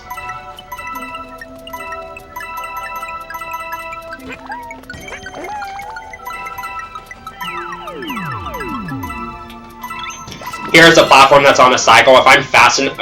Okay, well, I'm definitely not fast enough now. But if you're fast enough, you can make a fast cycle with this block up ahead, but I definitely am not going to be fast enough now. But it's only like a few seconds lost, and it's hard to make to begin with. That was still a pretty decent level. I only had like a couple movement flops, and I don't think I really missed any purple coins.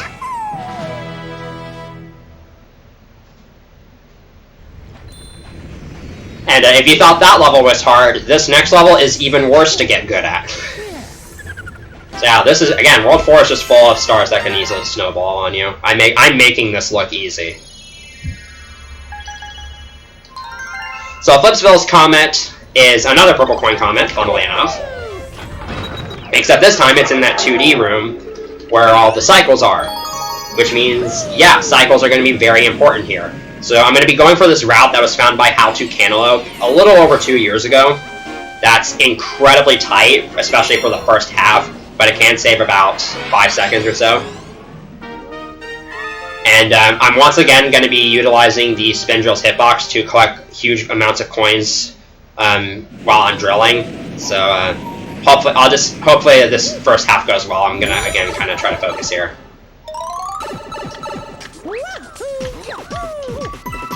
Okay, I already screwed up.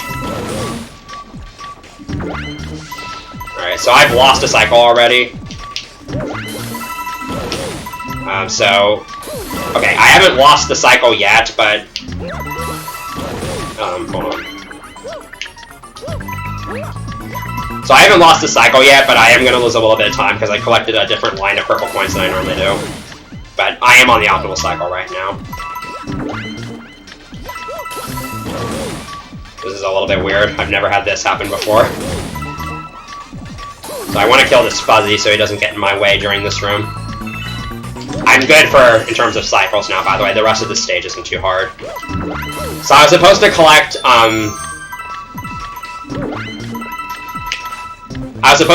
this line of purple coins. I was supposed to collect that line of purple coins the first time I entered this room, but because I was slow in the first 2 rooms, I had to sort of make a split-second decision, and so I chose to just grab the other line, so that cost me a little bit of time. But I still didn't miss any cycles, somehow, which is pretty pog. And now I am completely done with Sweet Mystery and Flipsville, so we can say sayonara to those 2 galaxies. And I'm going to go back and forth between 2 other galaxies now. Specifically these 2, Chompworks and Starshine Beach. Chompworks 1 is, unfortunately, filled with a decent number of auto-scrollers. It is somewhat of a long level, but it's worth doing, both for the Comet Metal and because there's 2 pretty fast stars we can do if we get Chompworks 1. Actually, more than that. So, and there's a lot to take in on this first planet. So this slope you're not normally able to climb, but for some reason you can climb up it if you're running on the very edge of it. You're just not affected by the slope. I'm going to hit that lever, head over here to get the Comet Metal. I have a decent amount of time to wait. I'm going to shoot star bits at this Octumba so I can stun it so that its coin doesn't get in my way when I'm taking the launch star. And I'm going to long jump into this launch star to prevent a landing stun on the next planet because that works for some reason.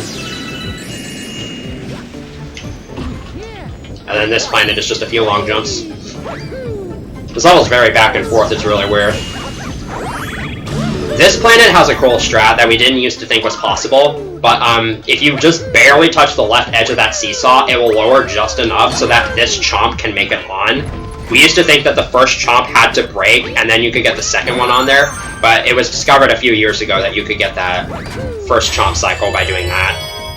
And it's not terribly difficult either, you just have to have good timing. Unfortunately, you cannot do the same thing for this first Chomp here. This first Chomp has to die, unless you're using just 2 players. If you have a second player, they take the role of an orange Luma, and they have a ton of useful features that aren't really useful to speedruns. the only real useful place is they can stop that chain chomp, and which would give you enough time to lower this platform for it to make it on and skip that chomp cycle. But again, no one really uses 2 players in this game because it doesn't really offer much of a time gain outside of that, and it's difficult to use 2 remotes at once. And this last part, again, is just kind of an auto-scroller, so there's really not much to do here, so I'm just going to kind of goof around, use this button to get some high backflips. I can get a super high one if I time this right. Ah, I was too early. Doesn't matter, though. So that's that level. Pretty long level, but it's worth doing, and it's got a few cool tricks up its sleeve.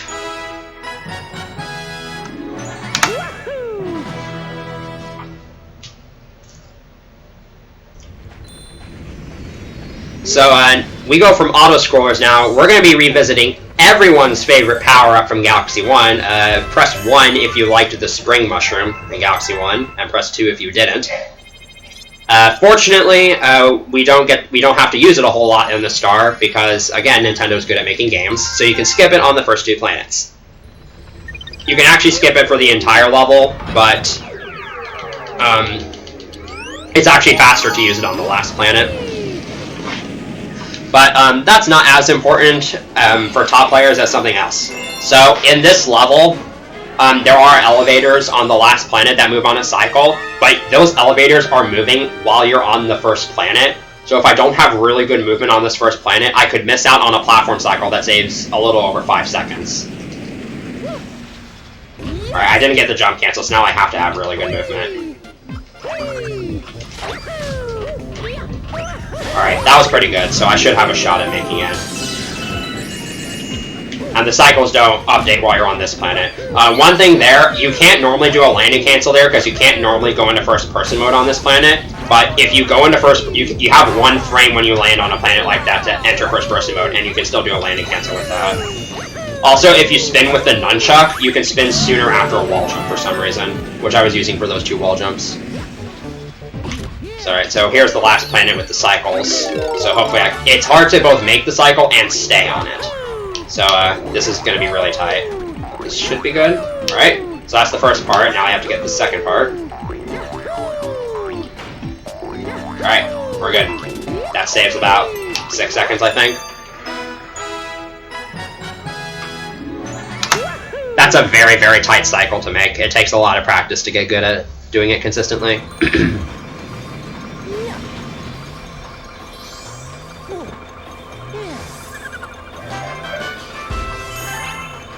Also, nice coin count there.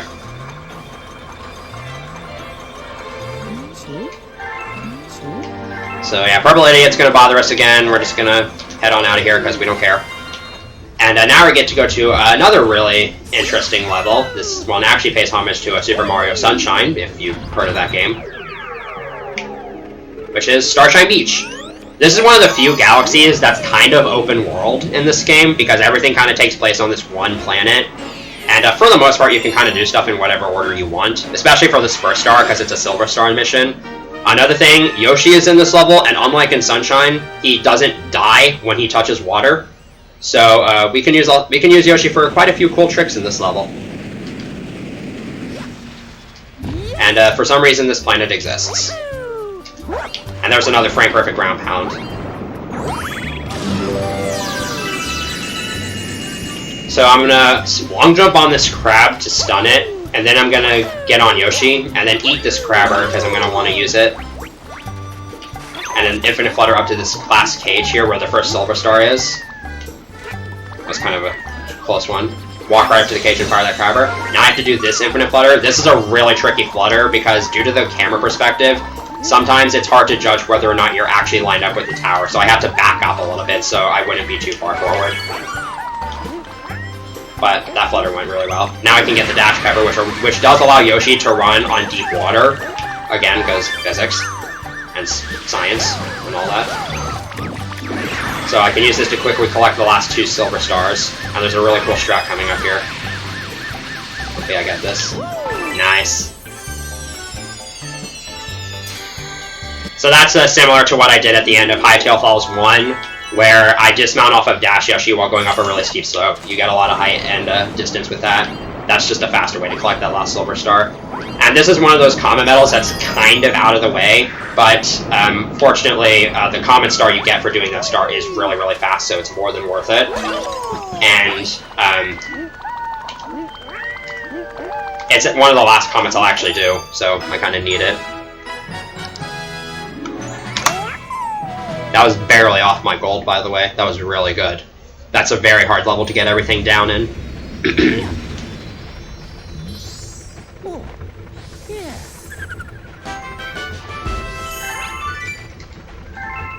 So next we're going to do Starshine Beach 2, and this is normally a very, very long and roundabout level. You need to do a bunch of different things in order to get in order to be able to use clouds to climb up the tower and get to the star. But if you remember Honeybloom 1, you probably remember the tech I did where I was able to jump off of clouds without actually having Cloud Mario. I can use that tech in this star to skip pretty much doing everything in this level. And our good friends from Pianta 5, the Chucksters, are going to help us out with that. So basically I'm just going to have a Chuckster throw me onto the highest cloud, and then I'm going to jump off the cloud while I still have time to make it onto the tower. So a homing ground pound is usually what happens when I attempt a frame perfect ground pound, but I press Z too late, which doesn't lose that much time. Now, the clouds aren't on the greatest cycles right now, so in a little bit I am going to turn the camera to get them off camera and manipulate the cycles a little bit so they're a bit more favorable. And it should be lined up to where if I just go right into the Chuckster, I'll be good to go. I have to spin at the right time here so I can actually make it to the cloud. Uh-oh. Okay. I wasn't supposed to turn around before doing that jump, but it worked out. And I basically just skipped the entire level by doing that. So that saves somewhere in the ballpark of like a minute as well.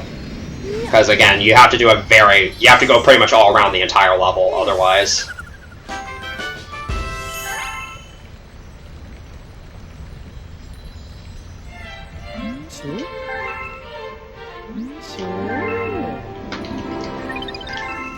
So now there's just one star left before we can make it to the end of World 4 here. And this is another star that seems simple, but is a bit more harder than it lets on. And that's Chompworks Comet. So this is the last planet of Chompworks 1, but with Cosmic Clones. And what makes this level so hard is that, again, it's an auto-scroller. So if the Chomp breaks, then you have to wait for another one to come back, which is a really big time loss. And the Cosmic Clones make backtracking really difficult in this level. So you basically just don't want to screw up here.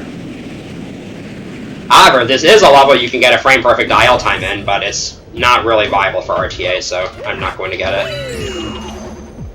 Really, the only time save at which I kind of messed up is if you break that Chomp at the same time the cutscene starts, the next Chomp spawns a little bit sooner, but after that, the rest of this level is just an auto-scroller and trying not to get screwed by the Cosmic Clones.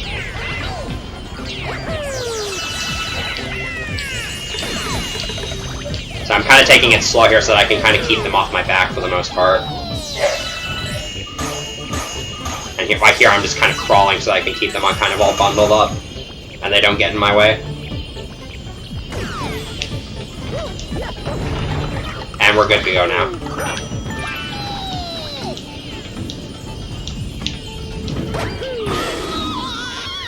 So the optimal frame perfect time for this level is 51.20 seconds, but in RTA I usually get around like a high 51 or a low 52. This is probably going to be like a mid 52 because I messed up at the beginning. Every frame counts, you know.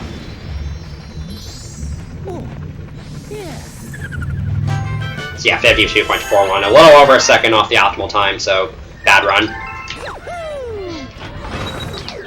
But now we have enough stars to go to the next boss level, which is going to be Bowser's Gravity Gauntlet. This is a very interesting level, because there's actually two different ways you can skip most of this level, and I'm actually going to be going for both of them in this run. So, the first skip I'm going to go for in Gravity Gauntlet 1 is called Behind the Castle, and I'm sure you can guess why it's called that. Basically, I'm going to be lava boosting behind that 2D castle there because there happens to be lava rendered behind there for some reason, and if I do it right, I can get pulled into the gravity field of the last 2D section of the level.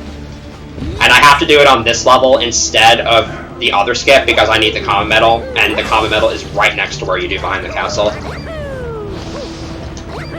So it's worth spending that time to get. And the Comet Star here again is really fast. So I'm going to go a little bit past here to get the checkpoint and get the Comet Metal, and then we're going to do the skip. This skip is much harder than it looks, by the way, so I'm going to spend some time focusing. Here goes nothing.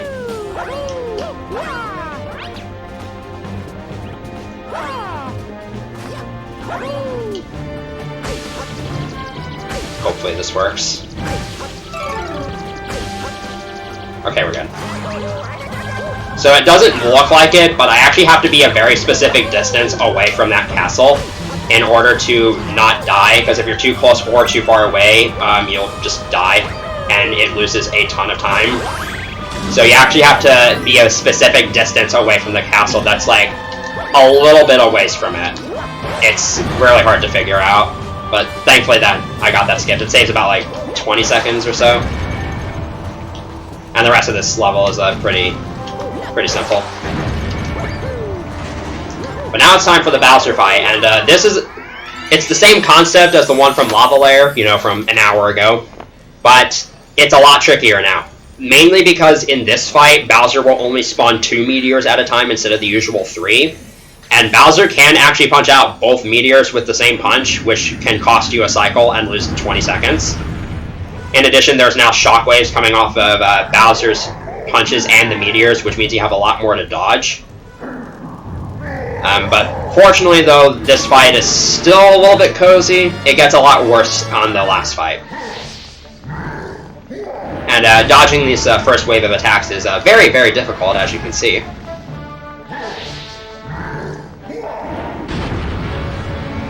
So for this first hit, I'm going to go for a punch cancel. So Bowser's going to spawn these meteors here. And once he punches, I'm actually going to wait here for a little bit before I ground pound. I'm going to wait for him to start a punch attack. And then ground pound the meteor into him. And that will make him think he's already punched. So he spawns the meteors next. And that just nets a couple seconds of time save.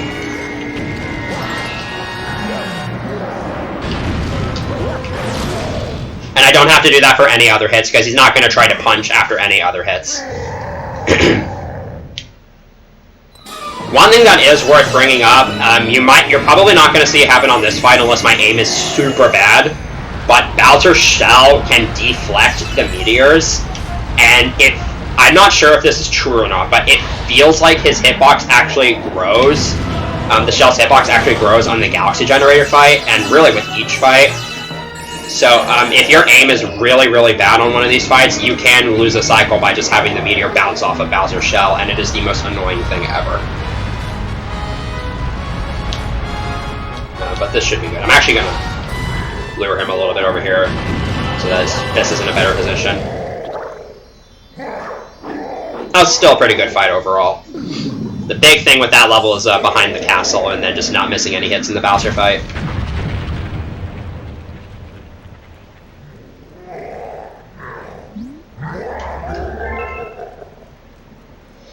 So that's it for that fight, and this will be it for World 4.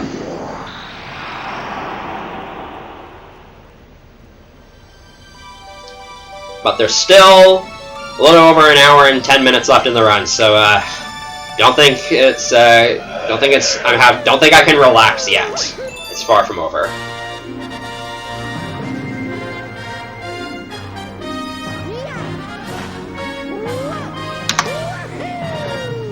So naturally, we just finished World 4, so you would think that the next world we're going to do is World 5, because, you know, that's how numbers work. Nope, we're actually going to do our second cleanup section right now, just because now is a convenient time to do it.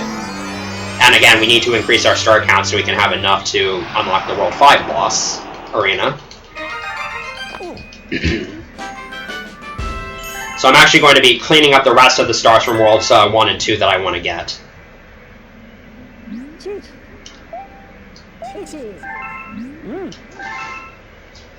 There's a couple of stars I could have gotten earlier, but for routing convenience, it's better to do them now. And a couple other stars that either had Comet requirements that were locked behind, or letter requirements that were locked behind that I couldn't get earlier. But we're going to be getting all that out of the way now. just to help add to my star counts before I actually get some stars in World 5, because there's not too many fast stars in World 5. And again, I'm going to use the Grand World map to go straight from World 5 to World 2.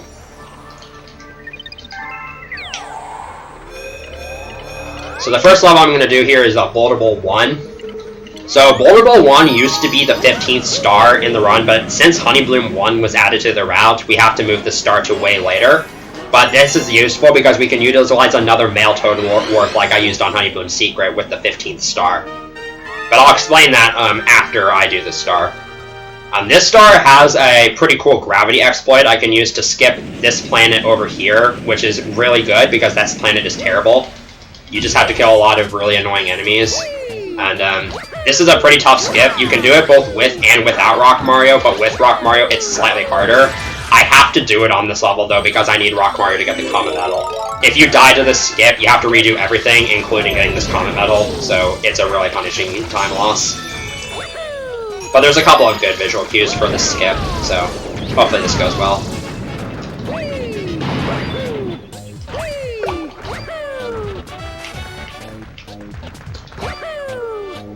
Alright, got it.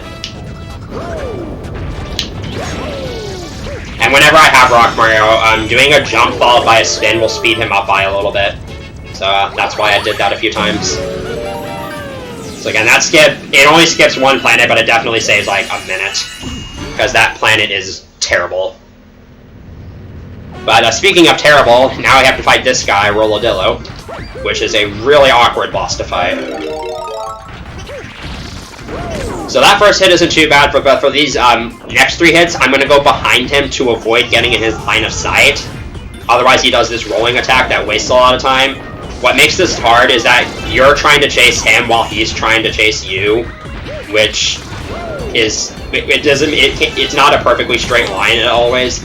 And when you do the jump spins to try to extend your rolls, sometimes the planet's gravity just eats your jumps. And if you have the slightest wrong angles, then you miss the hits, and then you roll past him. And you usually end up in his line of sight. So yeah, there's that boss fight's just kind of annoying, but it went perfectly, so we're good.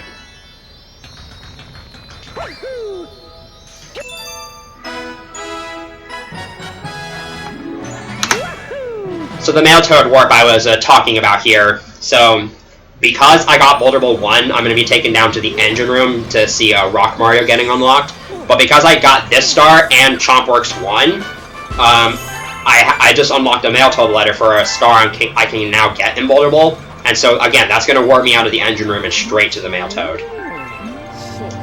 And that saves a few seconds of travel time. So here's the Male Toad letter in question. And funnily enough, this is actually the next star I'm going to be doing.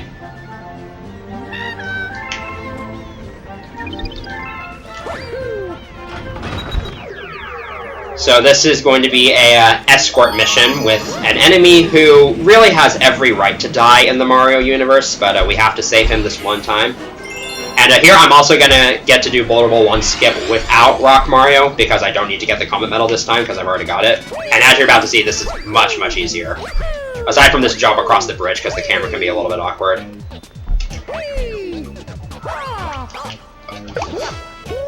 I spun a little too close to the wall there. Immediately eat my words, that's fun. But anyways, that's not a huge death. That's probably like maybe 15 seconds. There we go. But now it's really easy. I just run up the ramp, long jump to the left, spin, don't even have to set it up. But now we have to do the escort mission with this Goomba, and I have to have very specific movement here so that I manipulate the Goomba to do what I want it to do. In other words, not stop in the middle of the road, because it can do that, and that can cause it to get killed, crushed by a boulder. And you only get 2 Goombas to work with, and if both of them die, you have to restart the level. Also, the game can randomly softlock on that cutscene, and I have no idea why. It just stays in the cutscene forever and never gets out. Fortunately, this game autosaves, so you don't have to worry about that, like, ruining your run, but it's still annoying.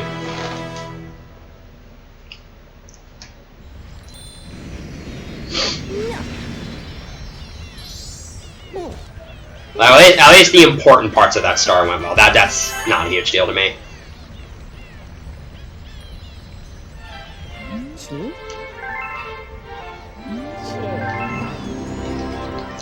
So I'm going to be getting another Comet that I could have gotten earlier, but again, for routing convenience, it's better to just do it now. Especially with the way we do this route now, because I now need this star to be a filler star.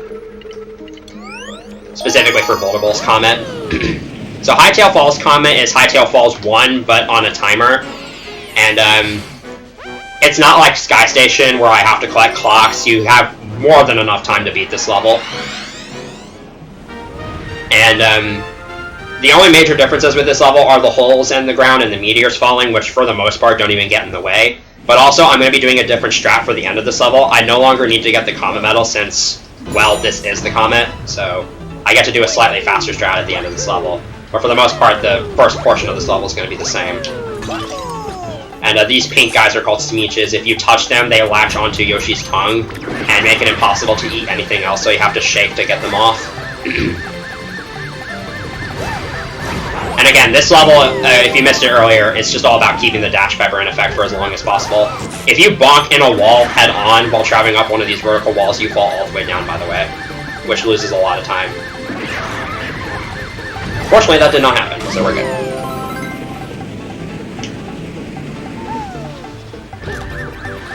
So instead of doing that cool infinite flutter strat you saw me do in Hightail Falls 1, I'm actually going to take the launch star and do a particularly interesting jump that I think you'll enjoy. This is a hard jump to get first try, though. You have to jump at a very precise time in order for this to work.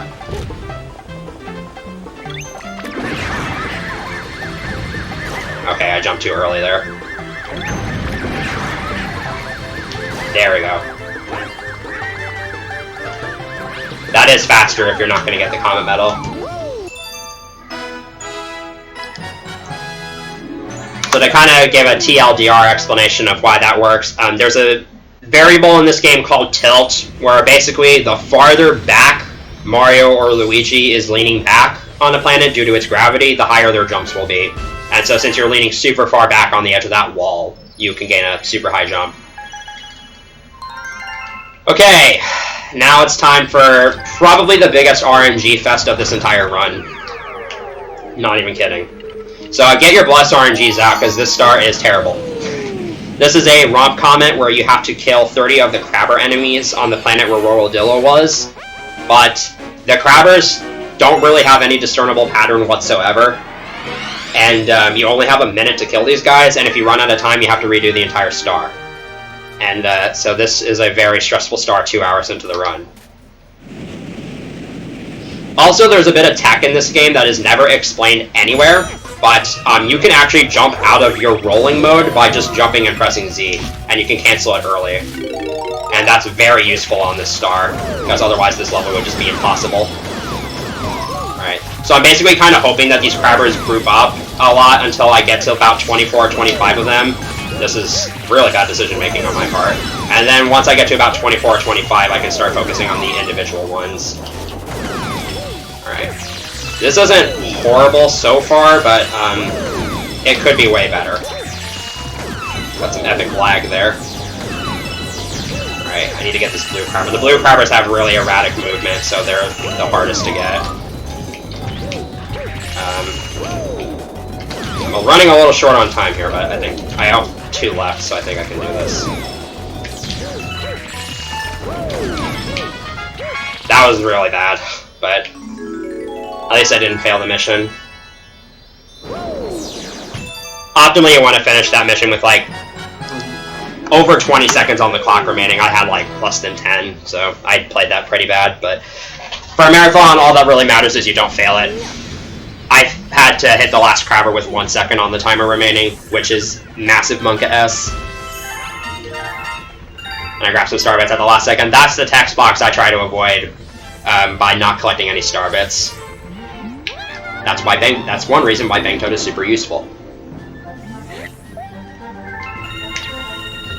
By the way, 150 of the star bits I need for Hungry Luma Galaxies actually come from those Rosalina letters that give 50 star bits each. There's 3 of them I get in this run, and I've gotten 2 of them so far. I need 1 more, and I'll have enough star bits for the last Hungry Luma Galaxy. So now we're going to do Fiery Flotilla's Comet. This is the Gobblegut fight again, but on a timer. And again, Nintendo gives you way too much time to do these missions. I'm going to be going for basically the same strats I went for on the first Gobblegut fight, where I just attack him in the air a bunch of times. And hopefully this will go exactly like it did the first time. But if it doesn't, you'll get to see why people hate this fight so much.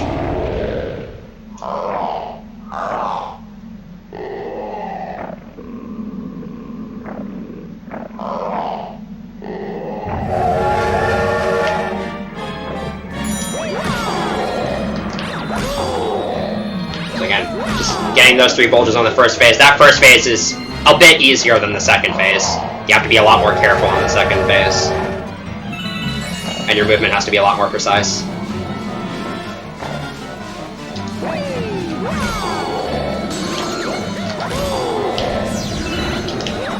Okay, so I was only in that level for 13 in-game seconds, according to that timer, not counting cutscenes.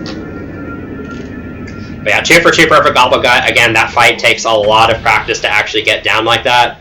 So, really happy that it went well for me both times. But that's a hard fight to get consistent at. And in case you're wondering if we're going to ever have to fight the version of that boss that's on fire, the answer is, thankfully, no. But now I'm completely done with stars I want to get in Worlds 1 and 2. So I can finally move on to World 5 and actually get some stars there. I'm not going to get too many here, but the ones I am going to get are pretty interesting, I think.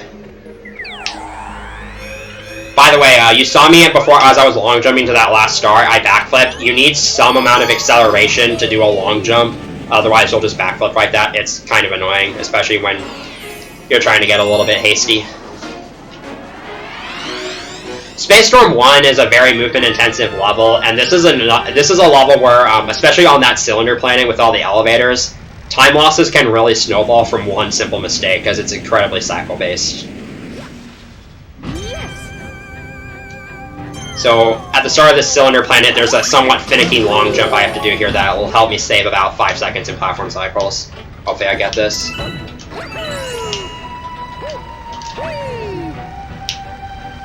Alright, got it. I just have to not miss any cycles here. Alright, that was a well-played second planet. That planet's very difficult to get down. That long jump took me about an hour to learn how to get consistent at. Which goes to show how annoying it is. Now I just gotta lure this Bob-omb over here to break some glass. And instead of walking all the way around there, I can just long jump straight to the launch star. And now I have this little pole star section. To move through pole stars optimally, you have to release yourself from the pole star before you reach its center. And with the amount of obstacles there are in this area, actually doing this section optimally is terrible. And also it's pointer-based, so, you know, that just adds to the fun. Alright.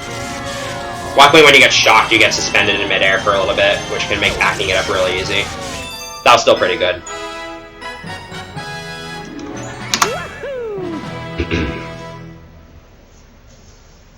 It's pretty much a given that you'll probably take like 1 or 2 hits of damage there due to the amount of stuff in the way that can shock you. And a 115 is a pretty decent IL time for that level in runs.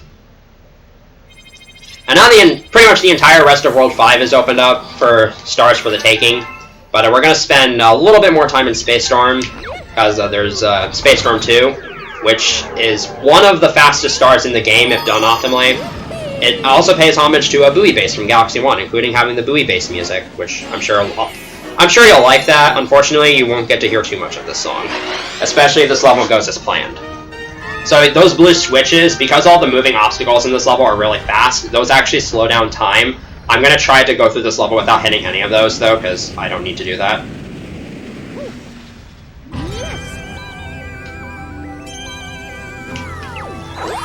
Alright, that might mess me up, but we should be good. So instead of going to the right and doing with all that, I'm just going to jump up to the left here, jump onto this wall, and skip this entire first section of the level.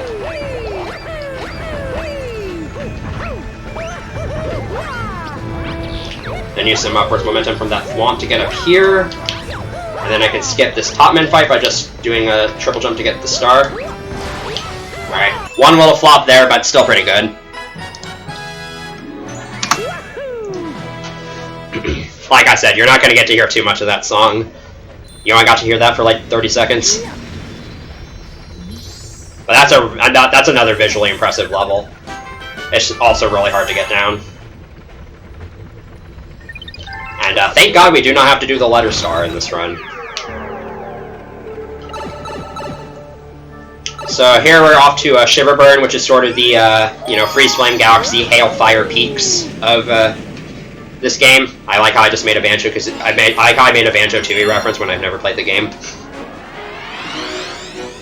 And if for this first star, this is a secret star. If you missed your opportunity to guess, or in the first minigame, or if you didn't get it right on the first skating minigame, this is your second opportunity to guess. So, again, this time it's anywhere between 600 and 900, and again, only guessing multiples of 10. This might be a bit weird. Okay, we're good. I just skipped that C there by using the clouds. The patterns you can get from this minigame are the same as the ones in Freezy Flake, and they can be rotated in the same ways. Really the only difference is that you need to get 100 points more, which is not hard if you're good at it. Like, you have a decent amount of leeway.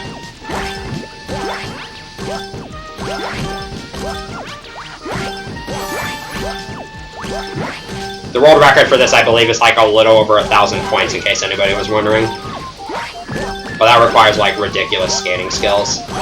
And funnily enough, I actually got the same pattern both times. Or at least I got the same rotation.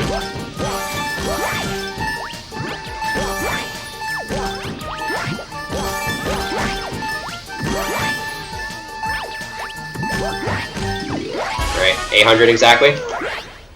Slightly worse than last time, but still decent.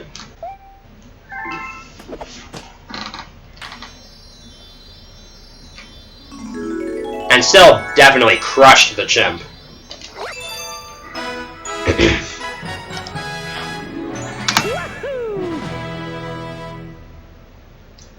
So yeah, that's the second of the three. We're not going to be doing any of the lighter chimp stars because those take way too long.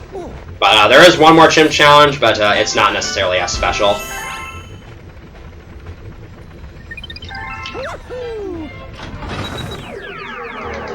So now I'm going to go to Shiverburn 1. This is a pretty cool level because there's a lot of really cool tricks you do in this level. So to start, there's a gravity exploit I do at the start here that once again uses Cloud Mario. So I'm going to skip from the beginning of this first planet to the end of the second planet using clouds. I'm going to use a somewhat convoluted setup to do so.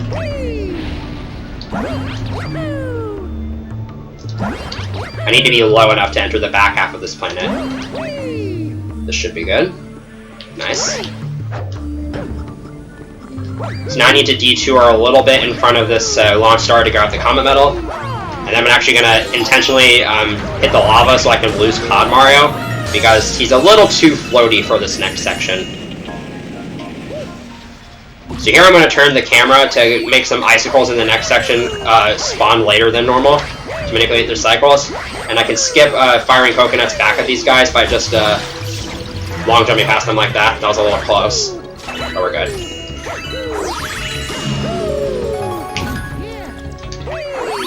So Prince Picante is an interesting fight with the strats I do in this run, because there are faster strats than what I'm going to be doing here, but because I'm not very good at them, I'm going to do the strats that don't really involve RNG. So I'm going to intentionally miss this first hit, and I'm going to get this second one really late and far away from Prince Picante. And this might seem weird, but what I'm doing is setting him up so that he's never on that side of the battlefield during the second or third hits. Otherwise, he'll do this upwards firing attack that is very RNG dependent, which you can use for a faster strat. But again, I'm not very good at it, and this strat barely loses any time, and it's a lot easier once you figure it out. So I just do this strat instead.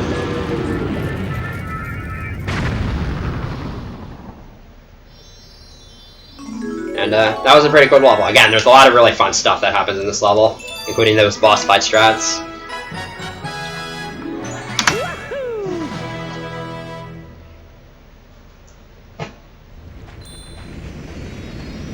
And this star also is going to have the last of the 3 male toad letters that give 50 star bits. So after this, I'll have enough star bits for the last Hungry Luma Galaxy. Because we're not going to be going to Fleet Glide. That galaxy is slow. Or it's too slow to be in the route.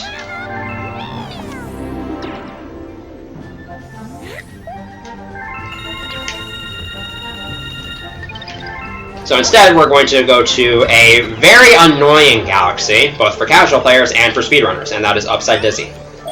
So this is sort of the sequel level to Rightside Down, except the gravity changes are a lot more nonsensical than they were in Rightside Down, and it's kind of less in your control. And Upside Dizzy 1 in particular is very heavily cycle-based, especially in the second half.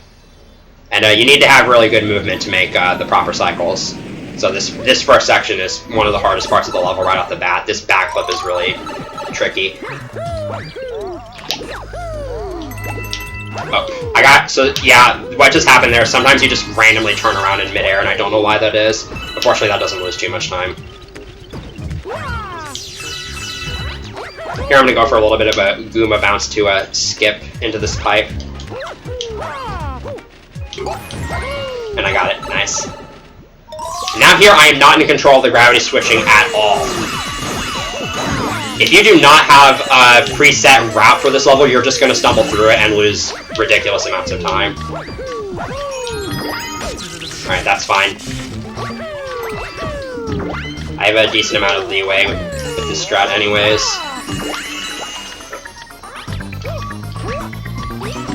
Alright, a little bit slow, but I'll take it.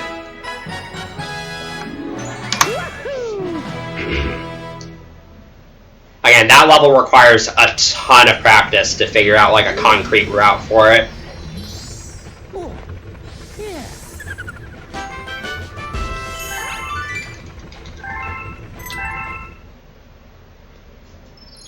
But if that wasn't enough, there's another star that is equally as annoying, in my opinion. And if you remember Rightside Down Secret Star, this is probably going to feel somewhat familiar to you. At the start of this star, there's a cool Goomba bounce I can do to get into the pipe, but this requires me to not mess up that backflip at all. So, hopefully I don't get that random turnaround again, because if not, I have to do a slower backup strat that's like 5 seconds slower.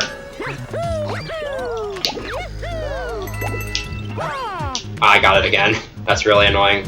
So I have to wait here. So that's what I would have done, but like 1 cycle earlier. And I can do this finicky triple jump to get into this pipe early. Now this box breaking minigame isn't nearly as hard to do optimally as Rightside Downs, because you don't have as many awkward angles to throw it at. But it's still difficult because it's a little bit tighter. And you have a lot more boxes to break. Another thing to keep in mind when throwing fireballs is that the fireballs don't actually come out of Mario's center, they come out of his right hand. So you have to be a little bit to the left of where you want to aim, otherwise you're going to miss. Alright, a 9 is optimal, so a 7 isn't terrible. I did miss a couple of shots though. Not the greatest Upside Dizzy, but for no reset, I'll take it.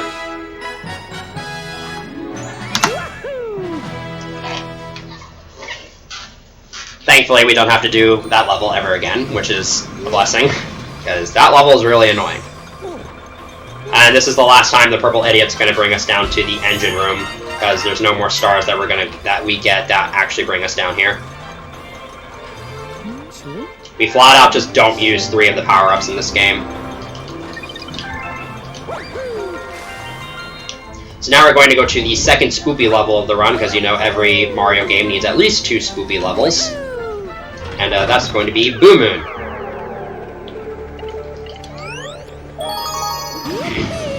Now, Boo Moon is not particularly exciting for the most part, especially the 2 stars we do here, because it's kind of just a bunch of snake blocks at first, but there's some cool tricks you can do in these 2 stars that I'm going to do here.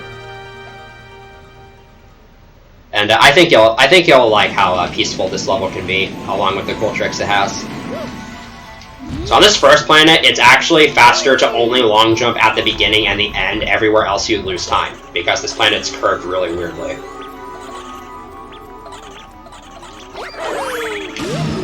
Here's another place I can get a frame perfect camera cancel, and I got it. Again, that's a 60th of a second to time. So thankfully you can skip most of the stuff in these snake block auto-scrollers, like that, by doing some very tight long jumps.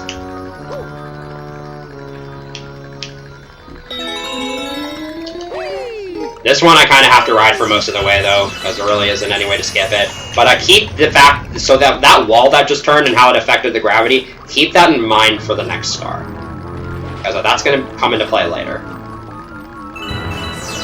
And then while I'm here, I need to get this Comet Metal, so might as well get it now. So this snake block is terrible, but instead of riding it all the way, we're just going to skip it. And just long jump straight to the star. That's actually a skip I would recommend casual players to do, because it's really not that hard. And doing that snake block casually is like one of the most annoying things ever.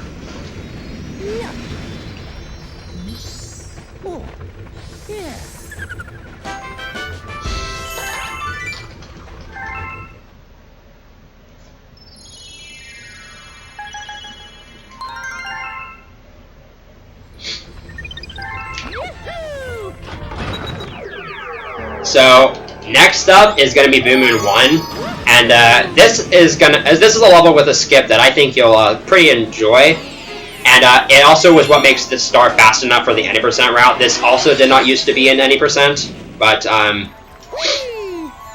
it now replaces one of the supermassive stars, and this was before Honeybloom 1 was implemented. So this is going to be a gravity exploit that skips the rest of that like second to last snake block you saw.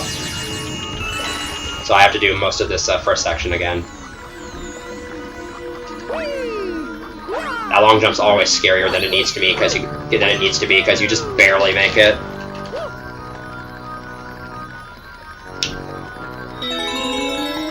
So what I'm going to do here is I'm going to activate this wall, but then I'm actually going to turn around and head back to this snake block. I'm going to wait for the gravity to change.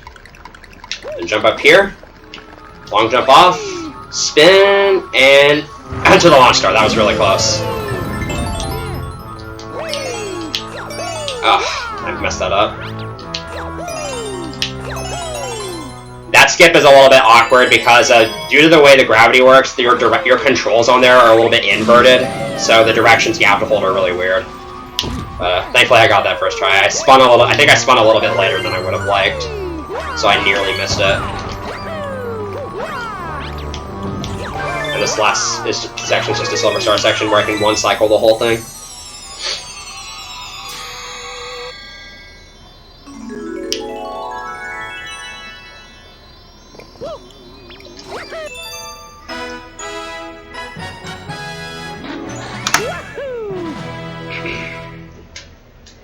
Now we only need one more star before we can get to the boss level of World 5, and it's a pretty simple star, thankfully. Oh yeah, and another reason why this star is kind of slow, and it used to be slow for any percent, is because of this mail-told letter. Because you can't really skip Space Storm 2, which is the other requirement for this letter.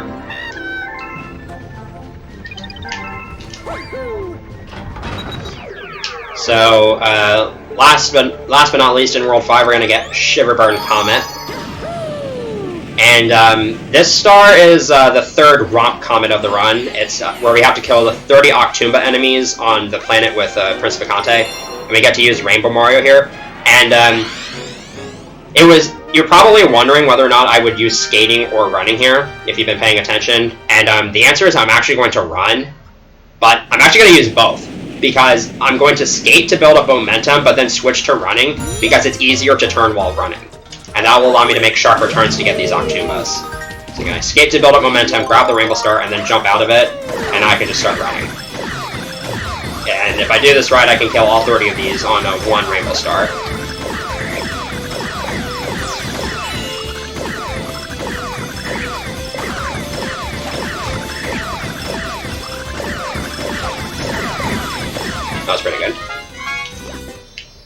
it's hard to know right where the star is going to be, so sometimes I mess it like that. Okay, now we're getting to one of the scary parts of this run. So, I haven't really done any motion control based levels in this run yet, such as like the ball rolling games or the Flutter levels. That's not going to change, but this level has aiming cannons, and the problem with that is that it's pointer based. And this wouldn't be so bad if the 2 cannon shots you had to make were extremely precise, and you miss either of them, you're going to die, and it's not going to be a 10-second death. The worst part about it is, usually when you get here on good pace, your hands are super shaky, and it's hard to aim properly, and then when you go to press A, your hand twitches at the last possible second, and you move in a random direction, and then you die. So I'm going to need you to bless hand RNG here, because that's the big factor that comes into play here. This first cannon shot's definitely the scarier of the 2.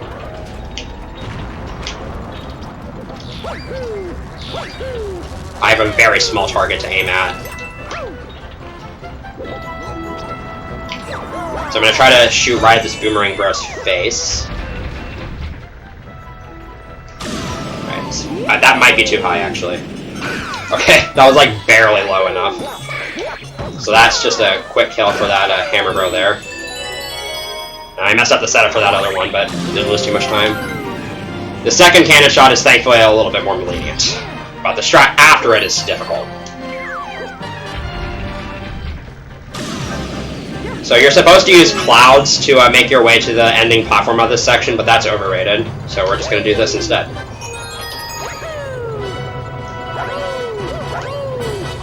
That saves like minimal time, but it's not that bad of a strat, and it looks really cool. So, worth doing. You know, 2 hours and 20 minutes into a 3-hour speedrun. And if that wasn't bad enough, now we have to fight Boomsday, which is a particularly annoying fight, because if everything goes right, this fight is easy, but if one thing goes wrong, then it will make you look like a complete joke. So, let's just not do that. Fortunately, these first 2 hits aren't too bad. On this second hit, before he's going to try to like suck my clouds in, so I'm going to wait a little bit. And he is invulnerable for a little bit, so I do have to wait anyways before I get that ground pound. That's about as early as you can get it. And now I have to be really fast for the third hit, otherwise I'm going to lose a lot of time.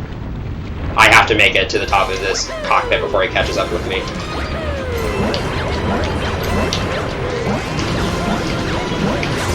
Alright, we're good.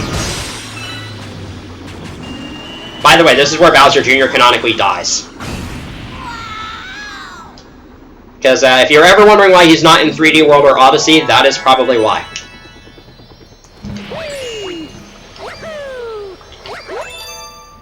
Alright, that's it for one of the scariest levels of the run. Thankfully, I made it past there with little issues.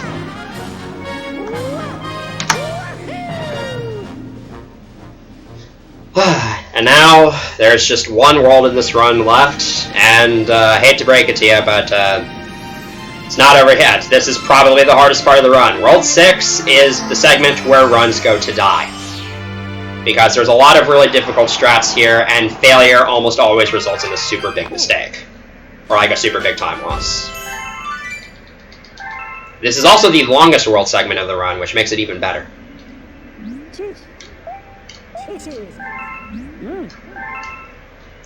But yeah, we're almost at the end. Just a little under 40 minutes to go, I'd say, provided everything goes smoothly, which hopefully it does.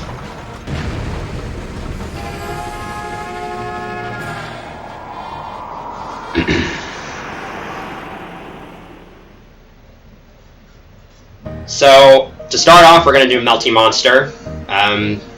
And this is the only 3-star galaxy in the run where I will actually be collecting all 3 stars in one trip, because I can actually do that this time around. And none of these stars are particularly easy. There's always something off-putting about them. So Melty Monster 1, the tornadoes on this second planet here that you see in the cutscene here, those are on global cycles from the moment I enter the level. So I have to have really good movement in this Pulsar section to have a good shot at making the fast cycle.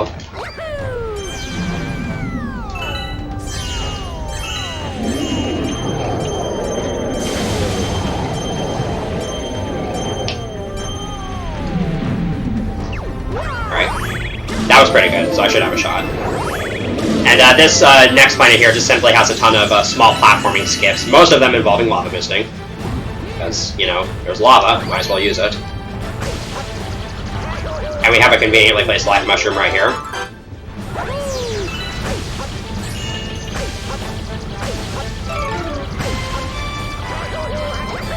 That should be good. Ugh! If you're angled... Okay, I'm actually gonna go for this. I think I can still make this. Okay. I'm actually gonna play it a little bit safe here and do an extra swing to get this coin. Because I really don't want to go into this section with 1 health and without grabbing that last checkpoint. So I'm going to do this super cool long jump at the start of this section to skip up these first few planets in Magmas. Like so. And this section's annoying because every single planet here has its own gravity field. And it's super easy to just get thrown all over the place.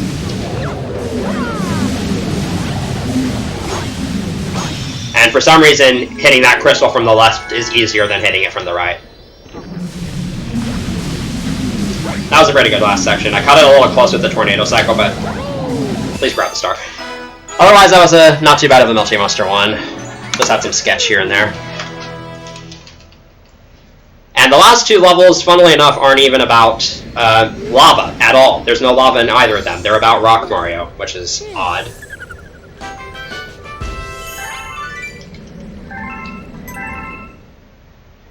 So, the order I do these next 2 stars in might seem a little bit weird, because we used to do 1, then Secret, then 2, because then you can auto-select for all 3 stars, but if you do 1, then 2, then Secret, when you re-enter Melty Monster for the 3rd time, only 2 stars will show up on the Start Select menu instead of 3, which saves just a tiny bit of time, but it's frames, and it's easy time save, so we do it.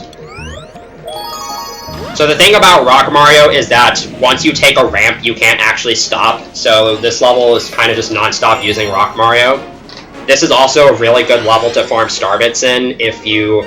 Most Galaxy 2 runners use an SD card and just refresh their save every time they want to do a run with Bank Toad. But if you don't have that, this is a good level to farm star bits in. Because you can just repeatedly die over and over until you get to 999. And then you can get the star and do it again. So for the most part, there isn't too much to say about this level, except for a strat I'm going to go for at the very end. I'm only going to try it once for the sake of the marathon. It's called Zig-Zag Skip. Basically what you do is there's this section at the end that's sort of like a Z, I guess you could say. And there's fences you're normally supposed to take that reflect you and go along the zigzag. But if you can roll across the tiny gaps if you do it in a very precise way, and skip having to do that. The skip only saves about 3 seconds, and it loses about 45 if you fail it, and die. So, I'm only going to try this once, but hopefully we get this. And again, I'm spinning after every jump to go a little bit faster. Alright, we got the skip. Very nice. The hard part about that is actually not just making it across the gas, but then also turning back around in time. Otherwise, you'll just roll off the right side and die. But it's not like taking the fences is any safer, because then you risk the fences just bouncing you in a random direction, and you die anyways. So it's kind of a darned if you do, darned if you don't. Okay, so now it's time for Melty Monster's Secret, the bowling minigame with the chimp. And, I don't really want to spoil anything yet. I'm gonna really want to focus for this level because I'm gonna be attempting some strats that I've not attempted much in the marathons yet, and I haven't really done too much in runs yet. And I'm gonna focus while I'm doing them, and I'll explain them afterwards if I either get them or fail them. But again, if I die doing this, I'm not gonna bother with them.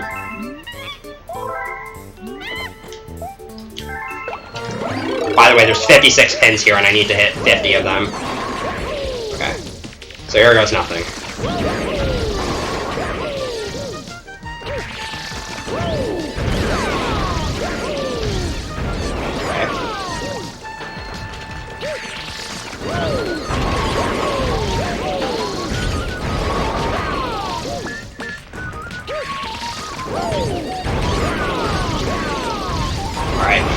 That went really well. Okay, so what I did there, so you probably noticed that on some of the ramps I stopped after I took the ramp, and on some of the ramps I kept going. So what I did on the ramps where I kept going, if you do a spin jump onto a ramp, you can actually cancel the ramp's effect entirely, and then you can jump at the very edge of the ramp and make it to the next platform so you can continue rolling. It saves like, I don't know, maybe like a second and a half to 2 seconds for each time you do it, and so I did it on 3 of the ramps and saved roughly 6 to 7 seconds, but they're essentially blind jumps, and if you mess them up, you die. If you think that's nuts, the world record holder, Nemi, who has the only sub 3 in this category, does that on 6 different ramps. And so I only did it on half the ramps he does. But we're done with Melty Monster, we're past all the scary stuff. And now we can move on to bigger and better things, such as this level, Clockwork Ruins, which is also kind of a nightmare. So Clockwork Ruins Secrets is really the only viable star here, because I want to get to the galaxy after this, but Clockwork Ruins 1 is 3 minutes long, and no. So I have to spend some time collecting 30 coins here to feed a hungry Luma. Thankfully though, once I do that, the star is basically done. This is a star where you really, really don't want to die, because otherwise the cycles of these platforms will be off, and you can't really do them fast. So, just don't die here. I'm going to play it a little bit safe in a few places so that I don't do that. Fortunately, this route works out pretty nicely. Here I'm looking forward in first-person mode to advance the cycles of the platform after this one. I got somewhat of a finicky triple jump here to make the movement here a little bit faster. And thankfully we can get 10 of the coins from this item box here, which makes the star a lot more manageable. Now we have 30 coins. Hopefully I don't die right here. Okay. And this is the last coin Luma I'm going to be feeding in this run.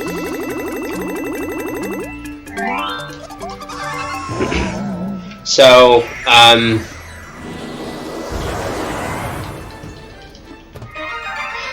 this last planet is just a bunch of hammers, and again, you're supposed to hit switches to slow down time, but there's a pretty simple skip you can do here, where you just triple jump wall kick up to the higher level.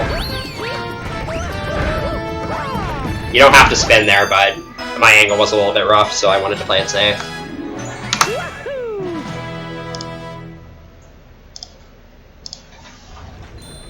So yeah, that star kind of sucks to learn, but once you have a consistent route for doing it like I do, it's pretty much just muscle memory. And it's not exactly an ideal star to have in the route, but again, it will give me access to a galaxy that I think you're going to appreciate me doing in this run. So hopefully this galaxy looks familiar to some of you. If we got any Super Mario 64 fans in the chat, I know I'm one myself, let your voices be heard. Because this is Throwback Galaxy, which is sort of an homage to Whomp's Fortress from Super Mario 64. And as a matter of fact, this first star is sort of a recreation of the first star of Whomp's Fortress. And the Comet Metal is actually where the shoot into the wild blue star was in the original game.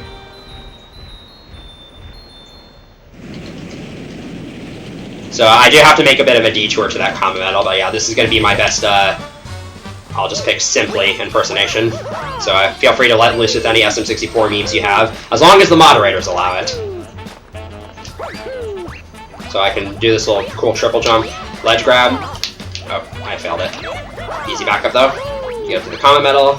Now we can do some flashy wall jumps and shenanigans, hopefully. To get up here. Now we get to kill this Whomp guy. You can actually skip killing this Whomp by having him clip you through the floor, and then you can fall to the other side of the arena. But that's stupid and only saves minimal time. And again, if you fail it, you die. So, not really worth it unless you're Nemi. So this is the real King Whomp, and his dialogue is the same as it is in SM64. And unlike SM64, we can't glitch through him, so we do have to fight this guy somewhat as intended.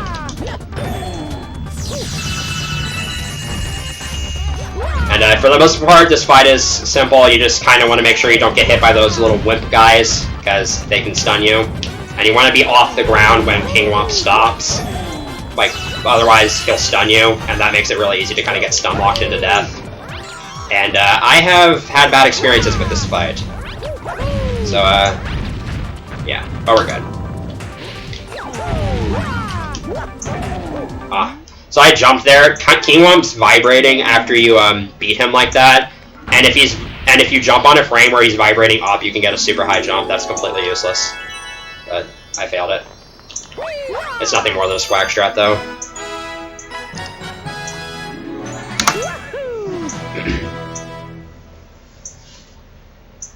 So that's a pretty cool level to show off, but in addition to that, we have access to 2 relatively fast stars now. And this is also going to be the last time the fat purple idiot brings us to the bottom of the starship to bother us.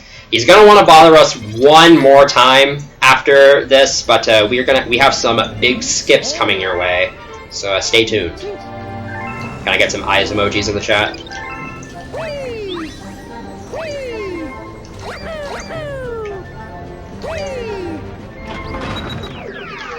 And now we're going to be paying homage to SM64DS, for those of you who care to remember that game.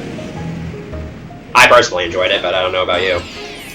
And we have silver stars to collect, and unfortunately they're not in any red coin positions or anything, but they are spread out around the level in interesting positions, and you get Cloud Mario, so there's some really cool movement you can do from one to the next. When you bounce off this bottom buddy at the start here, you want to actually be holding A to get more height off the bounce. So for this second silver star, I want to wait to make the cloud here before... I want to collect the silver star first and then make the cloud, because otherwise then I have to wait for that cloud to expire and then make another cloud, which wastes time. And here I'm long jumping off to the right again, because I want to be above the abyss to gain some speed.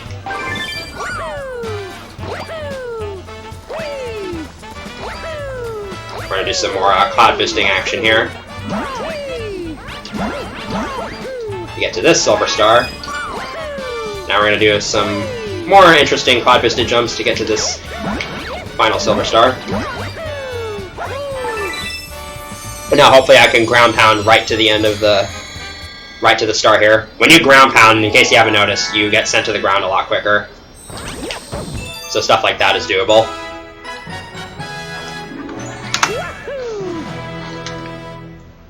So that's a pretty fun level, but it's also fast, so it's worth doing in the route. And we could continue with the top path at this point, but the top path has a galaxy called Battle Belt, which sucks, and we have dodged it like the plague in any percent. So I'm actually going to be using my remaining 1800 star bits to head down here. And we're going to unlock Flash Black, because Flash Black is just... Flash Black gives us access to 2 fast stars, and then we have Slimy Spring, which is just a better level anyways. So we're going to feed this last big Chungus.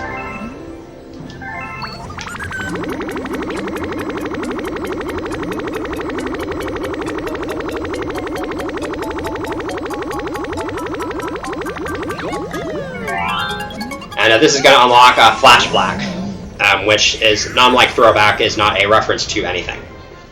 Flash Black's gimmick is where the lights sort of flicker on and off in a cycle, and you only get a brief glimpse of what the level actually looks like every few seconds. But I played this level probably hundreds of times by now, so I know exactly what the level layout is.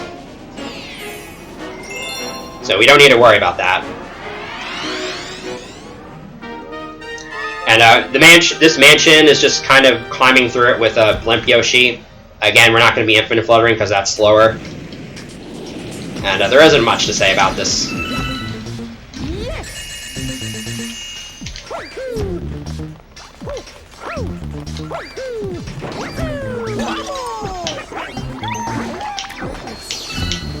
Again, I'm going to use the nunchuck here to cancel the Blimp Fruit early so I can keep my Wii remote pointer on the next Blimp Fruit. Right there, it doesn't matter nearly as much because I have to wait anyways. Alright, potentially cool strat for the Comet Metal coming up here if I can pull this off. Hopefully I can, because this looks really cool.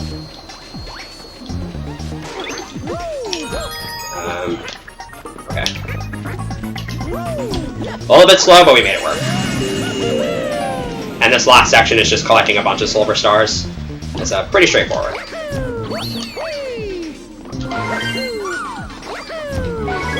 Also, this yellow platform coming up is on a different cycle every time you play this level, I swear.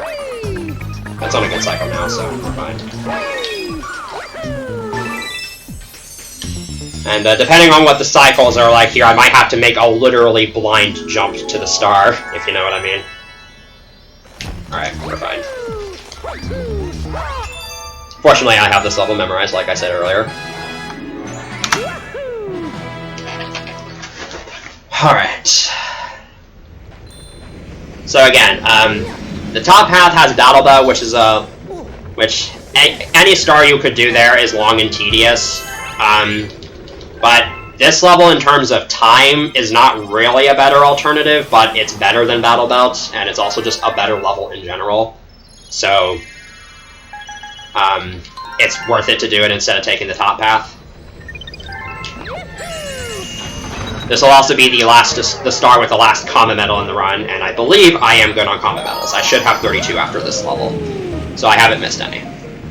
Unfortunately, this level is kind of a big resident sleeper, because you're basically just swimming underwater with the shell for 2 minutes, which is a very nice break at the end of this run, right before you get into some action-packed stuff again. So I'm very thankful that this level's in the route, is what I'm saying. Alright, so we got a third and final slope boost at the start here. Hopefully I don't fail this, otherwise I have to do the slide of shame. Alright, we got it.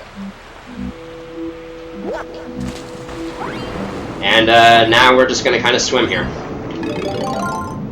So either get your resident sleepers out, or if you have any questions just about the run in general. I know I haven't been interacting with chat a whole lot, so if you have any questions, now would probably be a good time to ask them.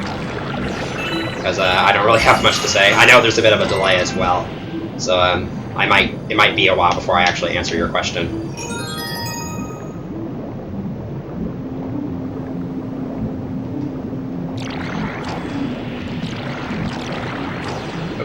That was suboptimal.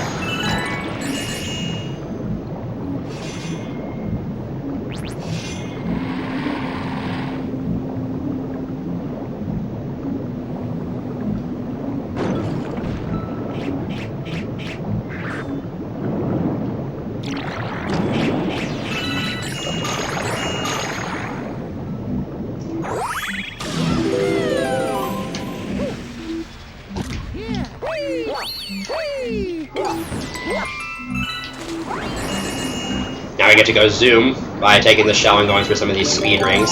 If I hadn't already collected a coin earlier in the level, I would try to do these coinless strats where you just touch the outer edges of these rings and dodge the coins. But I accidentally grabbed a coin earlier in the level, so it wouldn't have mattered. But I got it anyways, so cool to show off. Now we're coming up on something that's actually exciting.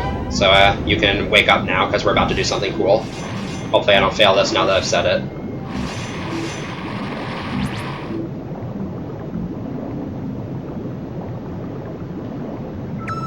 Okay, I guess we're not doing it.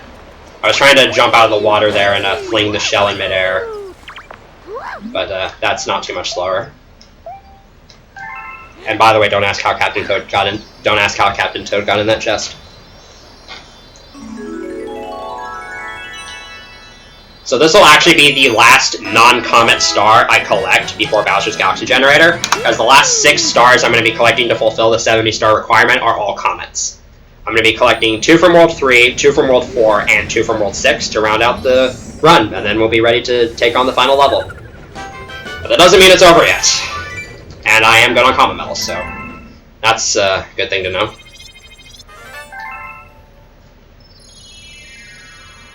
So the first Comet I'm going to do is a Honeyhall's Comet. Again, this is another star I could have gotten way earlier, but due to routing nonsense that is way too complicated for me to explain on stream, it's actually better for me to get this star now as a buffer star for the Eatbot Comet and Gravity Gauntlet Comet. So Honeyhall's Comet is the last half or so of Honeyhall's 2, but with Cosmic Clones. It's still nothing but a bunch of long jumps. But the pattern of long jumps is a bit different now because the cycles are a little bit different. But overall, this level isn't too bad as long as you don't get super thrown off. Again, I'm not going to go for a jump cancel here just so I don't get my cycles thrown off. Bye, Luigi. It is easy to die on the star if you lose track of what you're doing. And you get thrown off by just a tiny amount.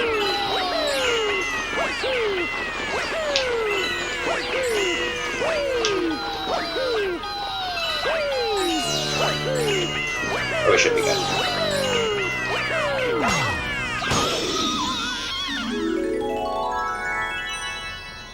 Yeah, pretty simple level. But now we're getting to the late game run enders. These last 15 minutes of the run are anything but easy. Especially these next 2 stars. So B-Block's Comet spawns at 31 Comet Metals, and because Comets spawn in order of Comet Metal requirements, the other 2 Comets in World 6 had to spawn first, so I just needed another filler star. So now I can do this Comet. And this star outright lies to you, but because it says the blocks are now transitioning in double time, but if you remember, B-Block 1 they switch every 8 beats of the song, now they're switching every 2 beats, or every other beat. So that's actually 4 times as fast.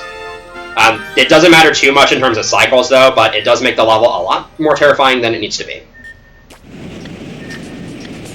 Although we get Yoshi midway through this level for literally no reason, so we can Infinite Flare to skip most of it.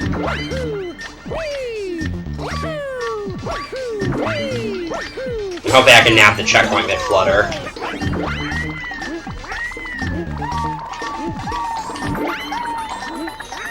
Alright, here's the scary part.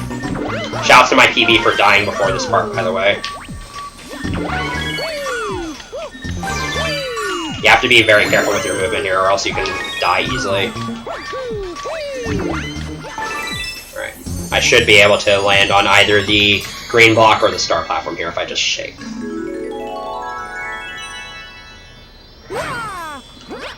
Alright, we're good. Again, shout out to this level being the only level in my current PB where I died in. And it only cost me like 8 seconds, because it was like right after I grabbed a checkpoint.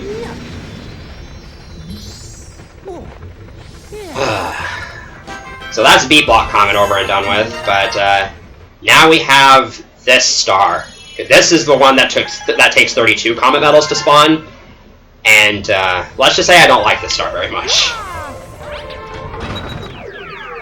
So, in Gravity Gauntlet Comet, I get to go for the skip that isn't behind the castle, because it saves about 10 additional seconds. But basically the premise of this skip is, when you hit a lava wall as opposed to a lava floor, the second time you hit the lava after hitting a lava wall, you gain a lot of horizontal speed, and I can use this for another gravity exploit that's about 10 seconds faster than behind the castle. But, the inputs you have to do while in midair for the skip are extremely finicky, and it's super easy to die to the skip in many different ways. And if you die to the skip, you lose like 30 seconds, and you basically kill your run 2 hours and 50 minutes in, so that's fun. So, hopefully this goes well.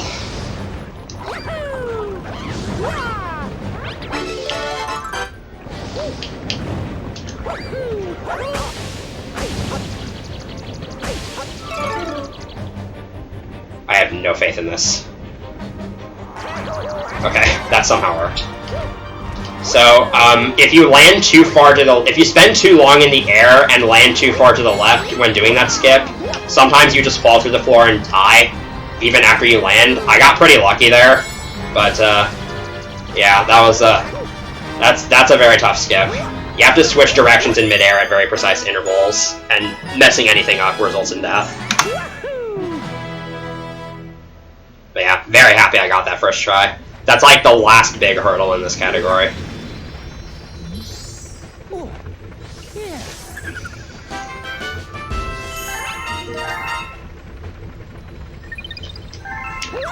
And now we get a couple of breather stars.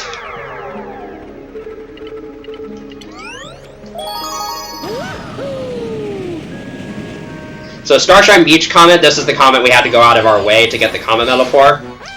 And You would think that this is a huge collectathon like some of the purple coin missions in Galaxy 1 were, but no, they're just kind of all in rows on the beach and you use Dash Yoshi. This is a really, really fast star. In other words, it was worth it to spend 10 seconds getting that Comet Metal. And the star is pretty easy too. As long as you're good at making tiny, tiny adjustments on the control stick, which is not always easy to do. And it's even harder for speedrunning because I don't want to miss too many purple coins, otherwise I won't be able to do a small time-saving strat at the end.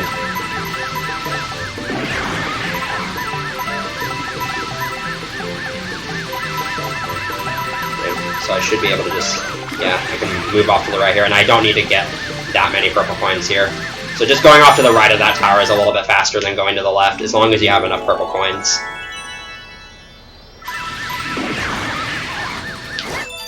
And there we go.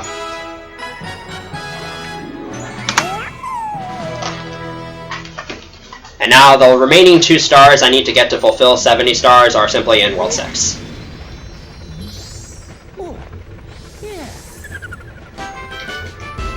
So we're closing out this run pretty shortly here. So we're going to use our Grand World Map one more time to make a travel here. And our first comet is going to be Throwback Comet, which is right here. So if you remember Throwback 2, and you like that star, you're probably going to enjoy this star because it's pretty much the exact same thing.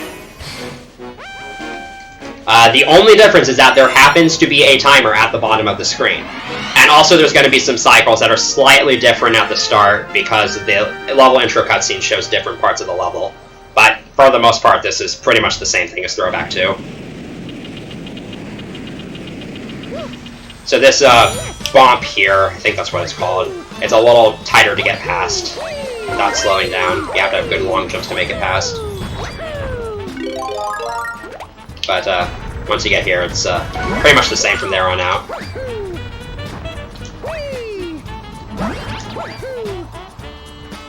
One thing that's kind of annoying about cloud canceling, that happens rarely, but it tends to happen at the worst possible times. So the inputs to do the cloud cancel are you shake the Wii Remote and then press Z, which are also the same inputs for homing ground pound. You're not normally able to do a normal spin while you have clouds in your inventory, but sometimes whenever you make a cloud, Mario just does a... Okay, that was really bad. Mario just does a homing ground pound for literally no reason. And that just causes you to fall straight down, and it's really annoying whenever it happens, because it's hard to prevent. Even worse is doing a frame-perfect ground pound when making clouds. Okay, so we have a funny star number now, which means that we have 1 star left before Bowser's Galaxy Generator.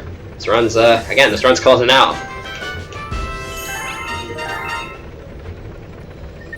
So this last star is somewhat anticlimactic, but it is pretty cool because it requires being really good at multitasking. So this is the 4th Romp Comet, where you have to kill 30 Octumba enemies. You have 3 ways you can kill them here. You can either jump on them, spin, attack them, or you can shoot them with the starbit and then kick them. And in order to keep my momentum going for as long as possible, I want to kill as many of them with the starbit method. To sum it all up, I have to be able to collect starbits, aim them, keep track of my starbit counter, and control Mario all at the same time. This level takes a lot of focus. So hopefully this goes pretty well. But it's fun, it's really satisfying when it goes well.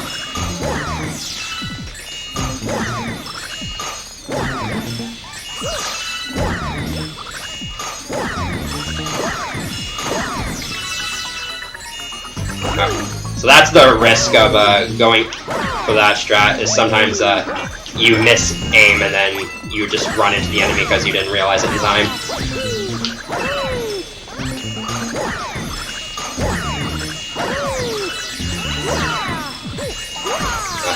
I was a little skeptical about that jump cycle, I'd say. And you get Yoshi at the end here, and Yoshi can eat multiple enemies at a time, which makes this section a bit easier. Alright, that was a little bit slow, but I'll take it.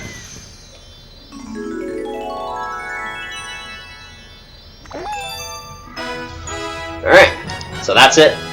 We have 70 stars, which means the only thing left to do is to complete Bowser's Galaxy Generator and finish the game. But first, we have the hardest skip in the entire run. The one and only Purple Idiot skip. It's a very precise trick, you know.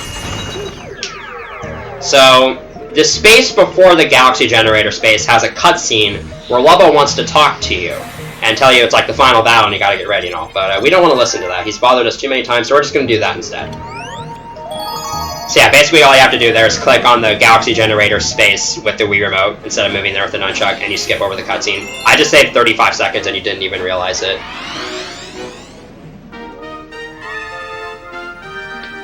But yeah, I was memeing when I said that skip was hard. It's actually the freest 30 seconds you'll ever save. And this is a really, really cool final level. There's a lot of really fun strats here. And it's really difficult, too.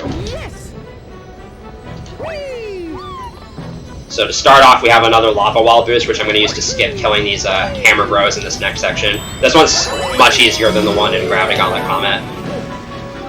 And now that I've said that, I'm going to fail it. Yeah, I just hit that lava wall, and the second time I hit a lava, I get a ton of speed. Which helps me get all the way down there. Okay, I wanted that coin, so I have to do a different strat now. Normally I would go in the lava to get rid of the spin drill here, but now I have to do that. Okay. So I have to get rid of the spin drill there because I want to be able to long jump, which allows me to skip most of that section. Alright, this next planet has a lot of elevators on cycles and bullet bills. It looks really impressive if pulled off properly, but that's the hard part. Oh my god. Ah, that's annoying. That's not a very slow death, per se, but it's still kind of annoying. My cycles were kind of off for some reason. I might have choked 301 to that, but it's okay.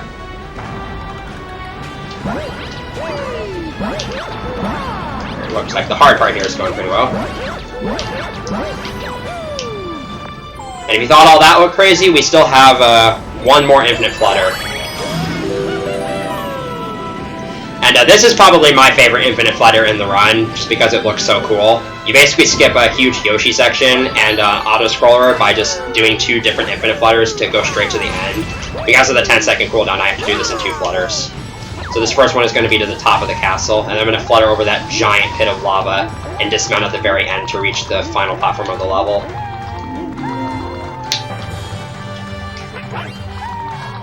I have to make sure to not go too high here, or else I'll soft lock and I'll have to leave the level.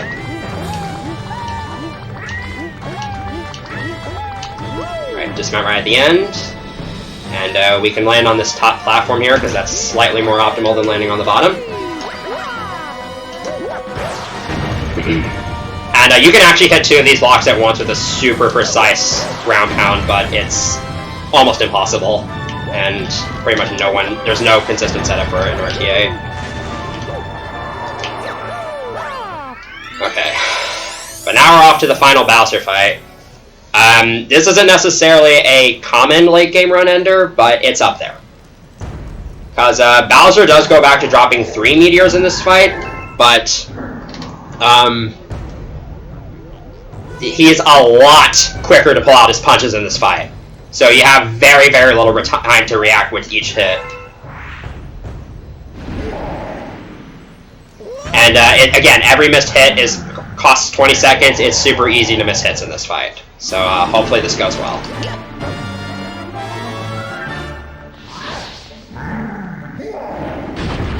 And again, Bowser's Shell's hitbox seems to be slightly bigger in this fight. So it is possible that even if it looks like you would hit Bowser on the other fights, it will bounce off the shell and cost you time. And I am going to be going for another punch cancel on this first hit like I did in Gravity Gauntlet, where I'm going to wait for him to charge up the punch attack. And I don't have to do that for any more hits again. So I just skip the punch attack by making him think he already did it. Right. I was kind of in a suboptimal position, but it works. Another thing that can happen in this fight, that could happen on the 3rd hit if I'm too slow, you can hit Bowser while he's summoning the meteors and then cancel that phase by accident. So, when he So he won't spawn the meteors, but then he'll go into blowing fire, and then when he punches, there's no meteors for you to ground pound into him. That's a really stupid mistake. So I just have to get this third hit really quickly. Okay, that was really close to the shell. I thought it was going to bounce off. But thankfully I don't have to worry about that for the fourth hit, because I just go into a cutscene.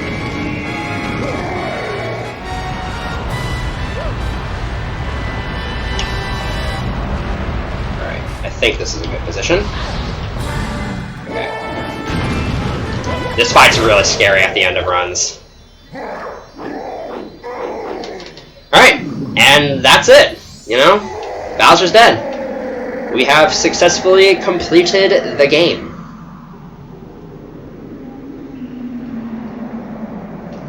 So, I'm in control of the timer here, but I'll just say that time is coming up pretty soon, because we just gotta, you know, make our way to that star. That'll be it, right? Right?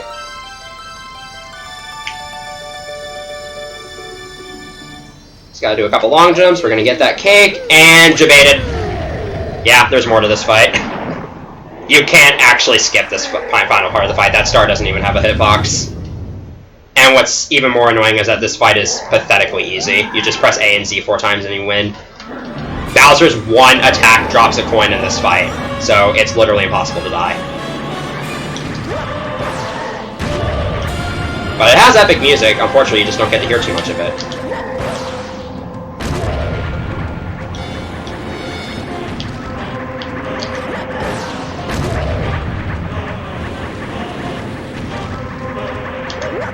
Alright, so that's it. Now, that's actually it this time. I am not memeing when I say that.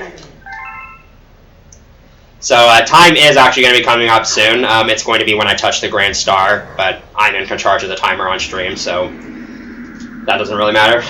This was a really, really, really good run.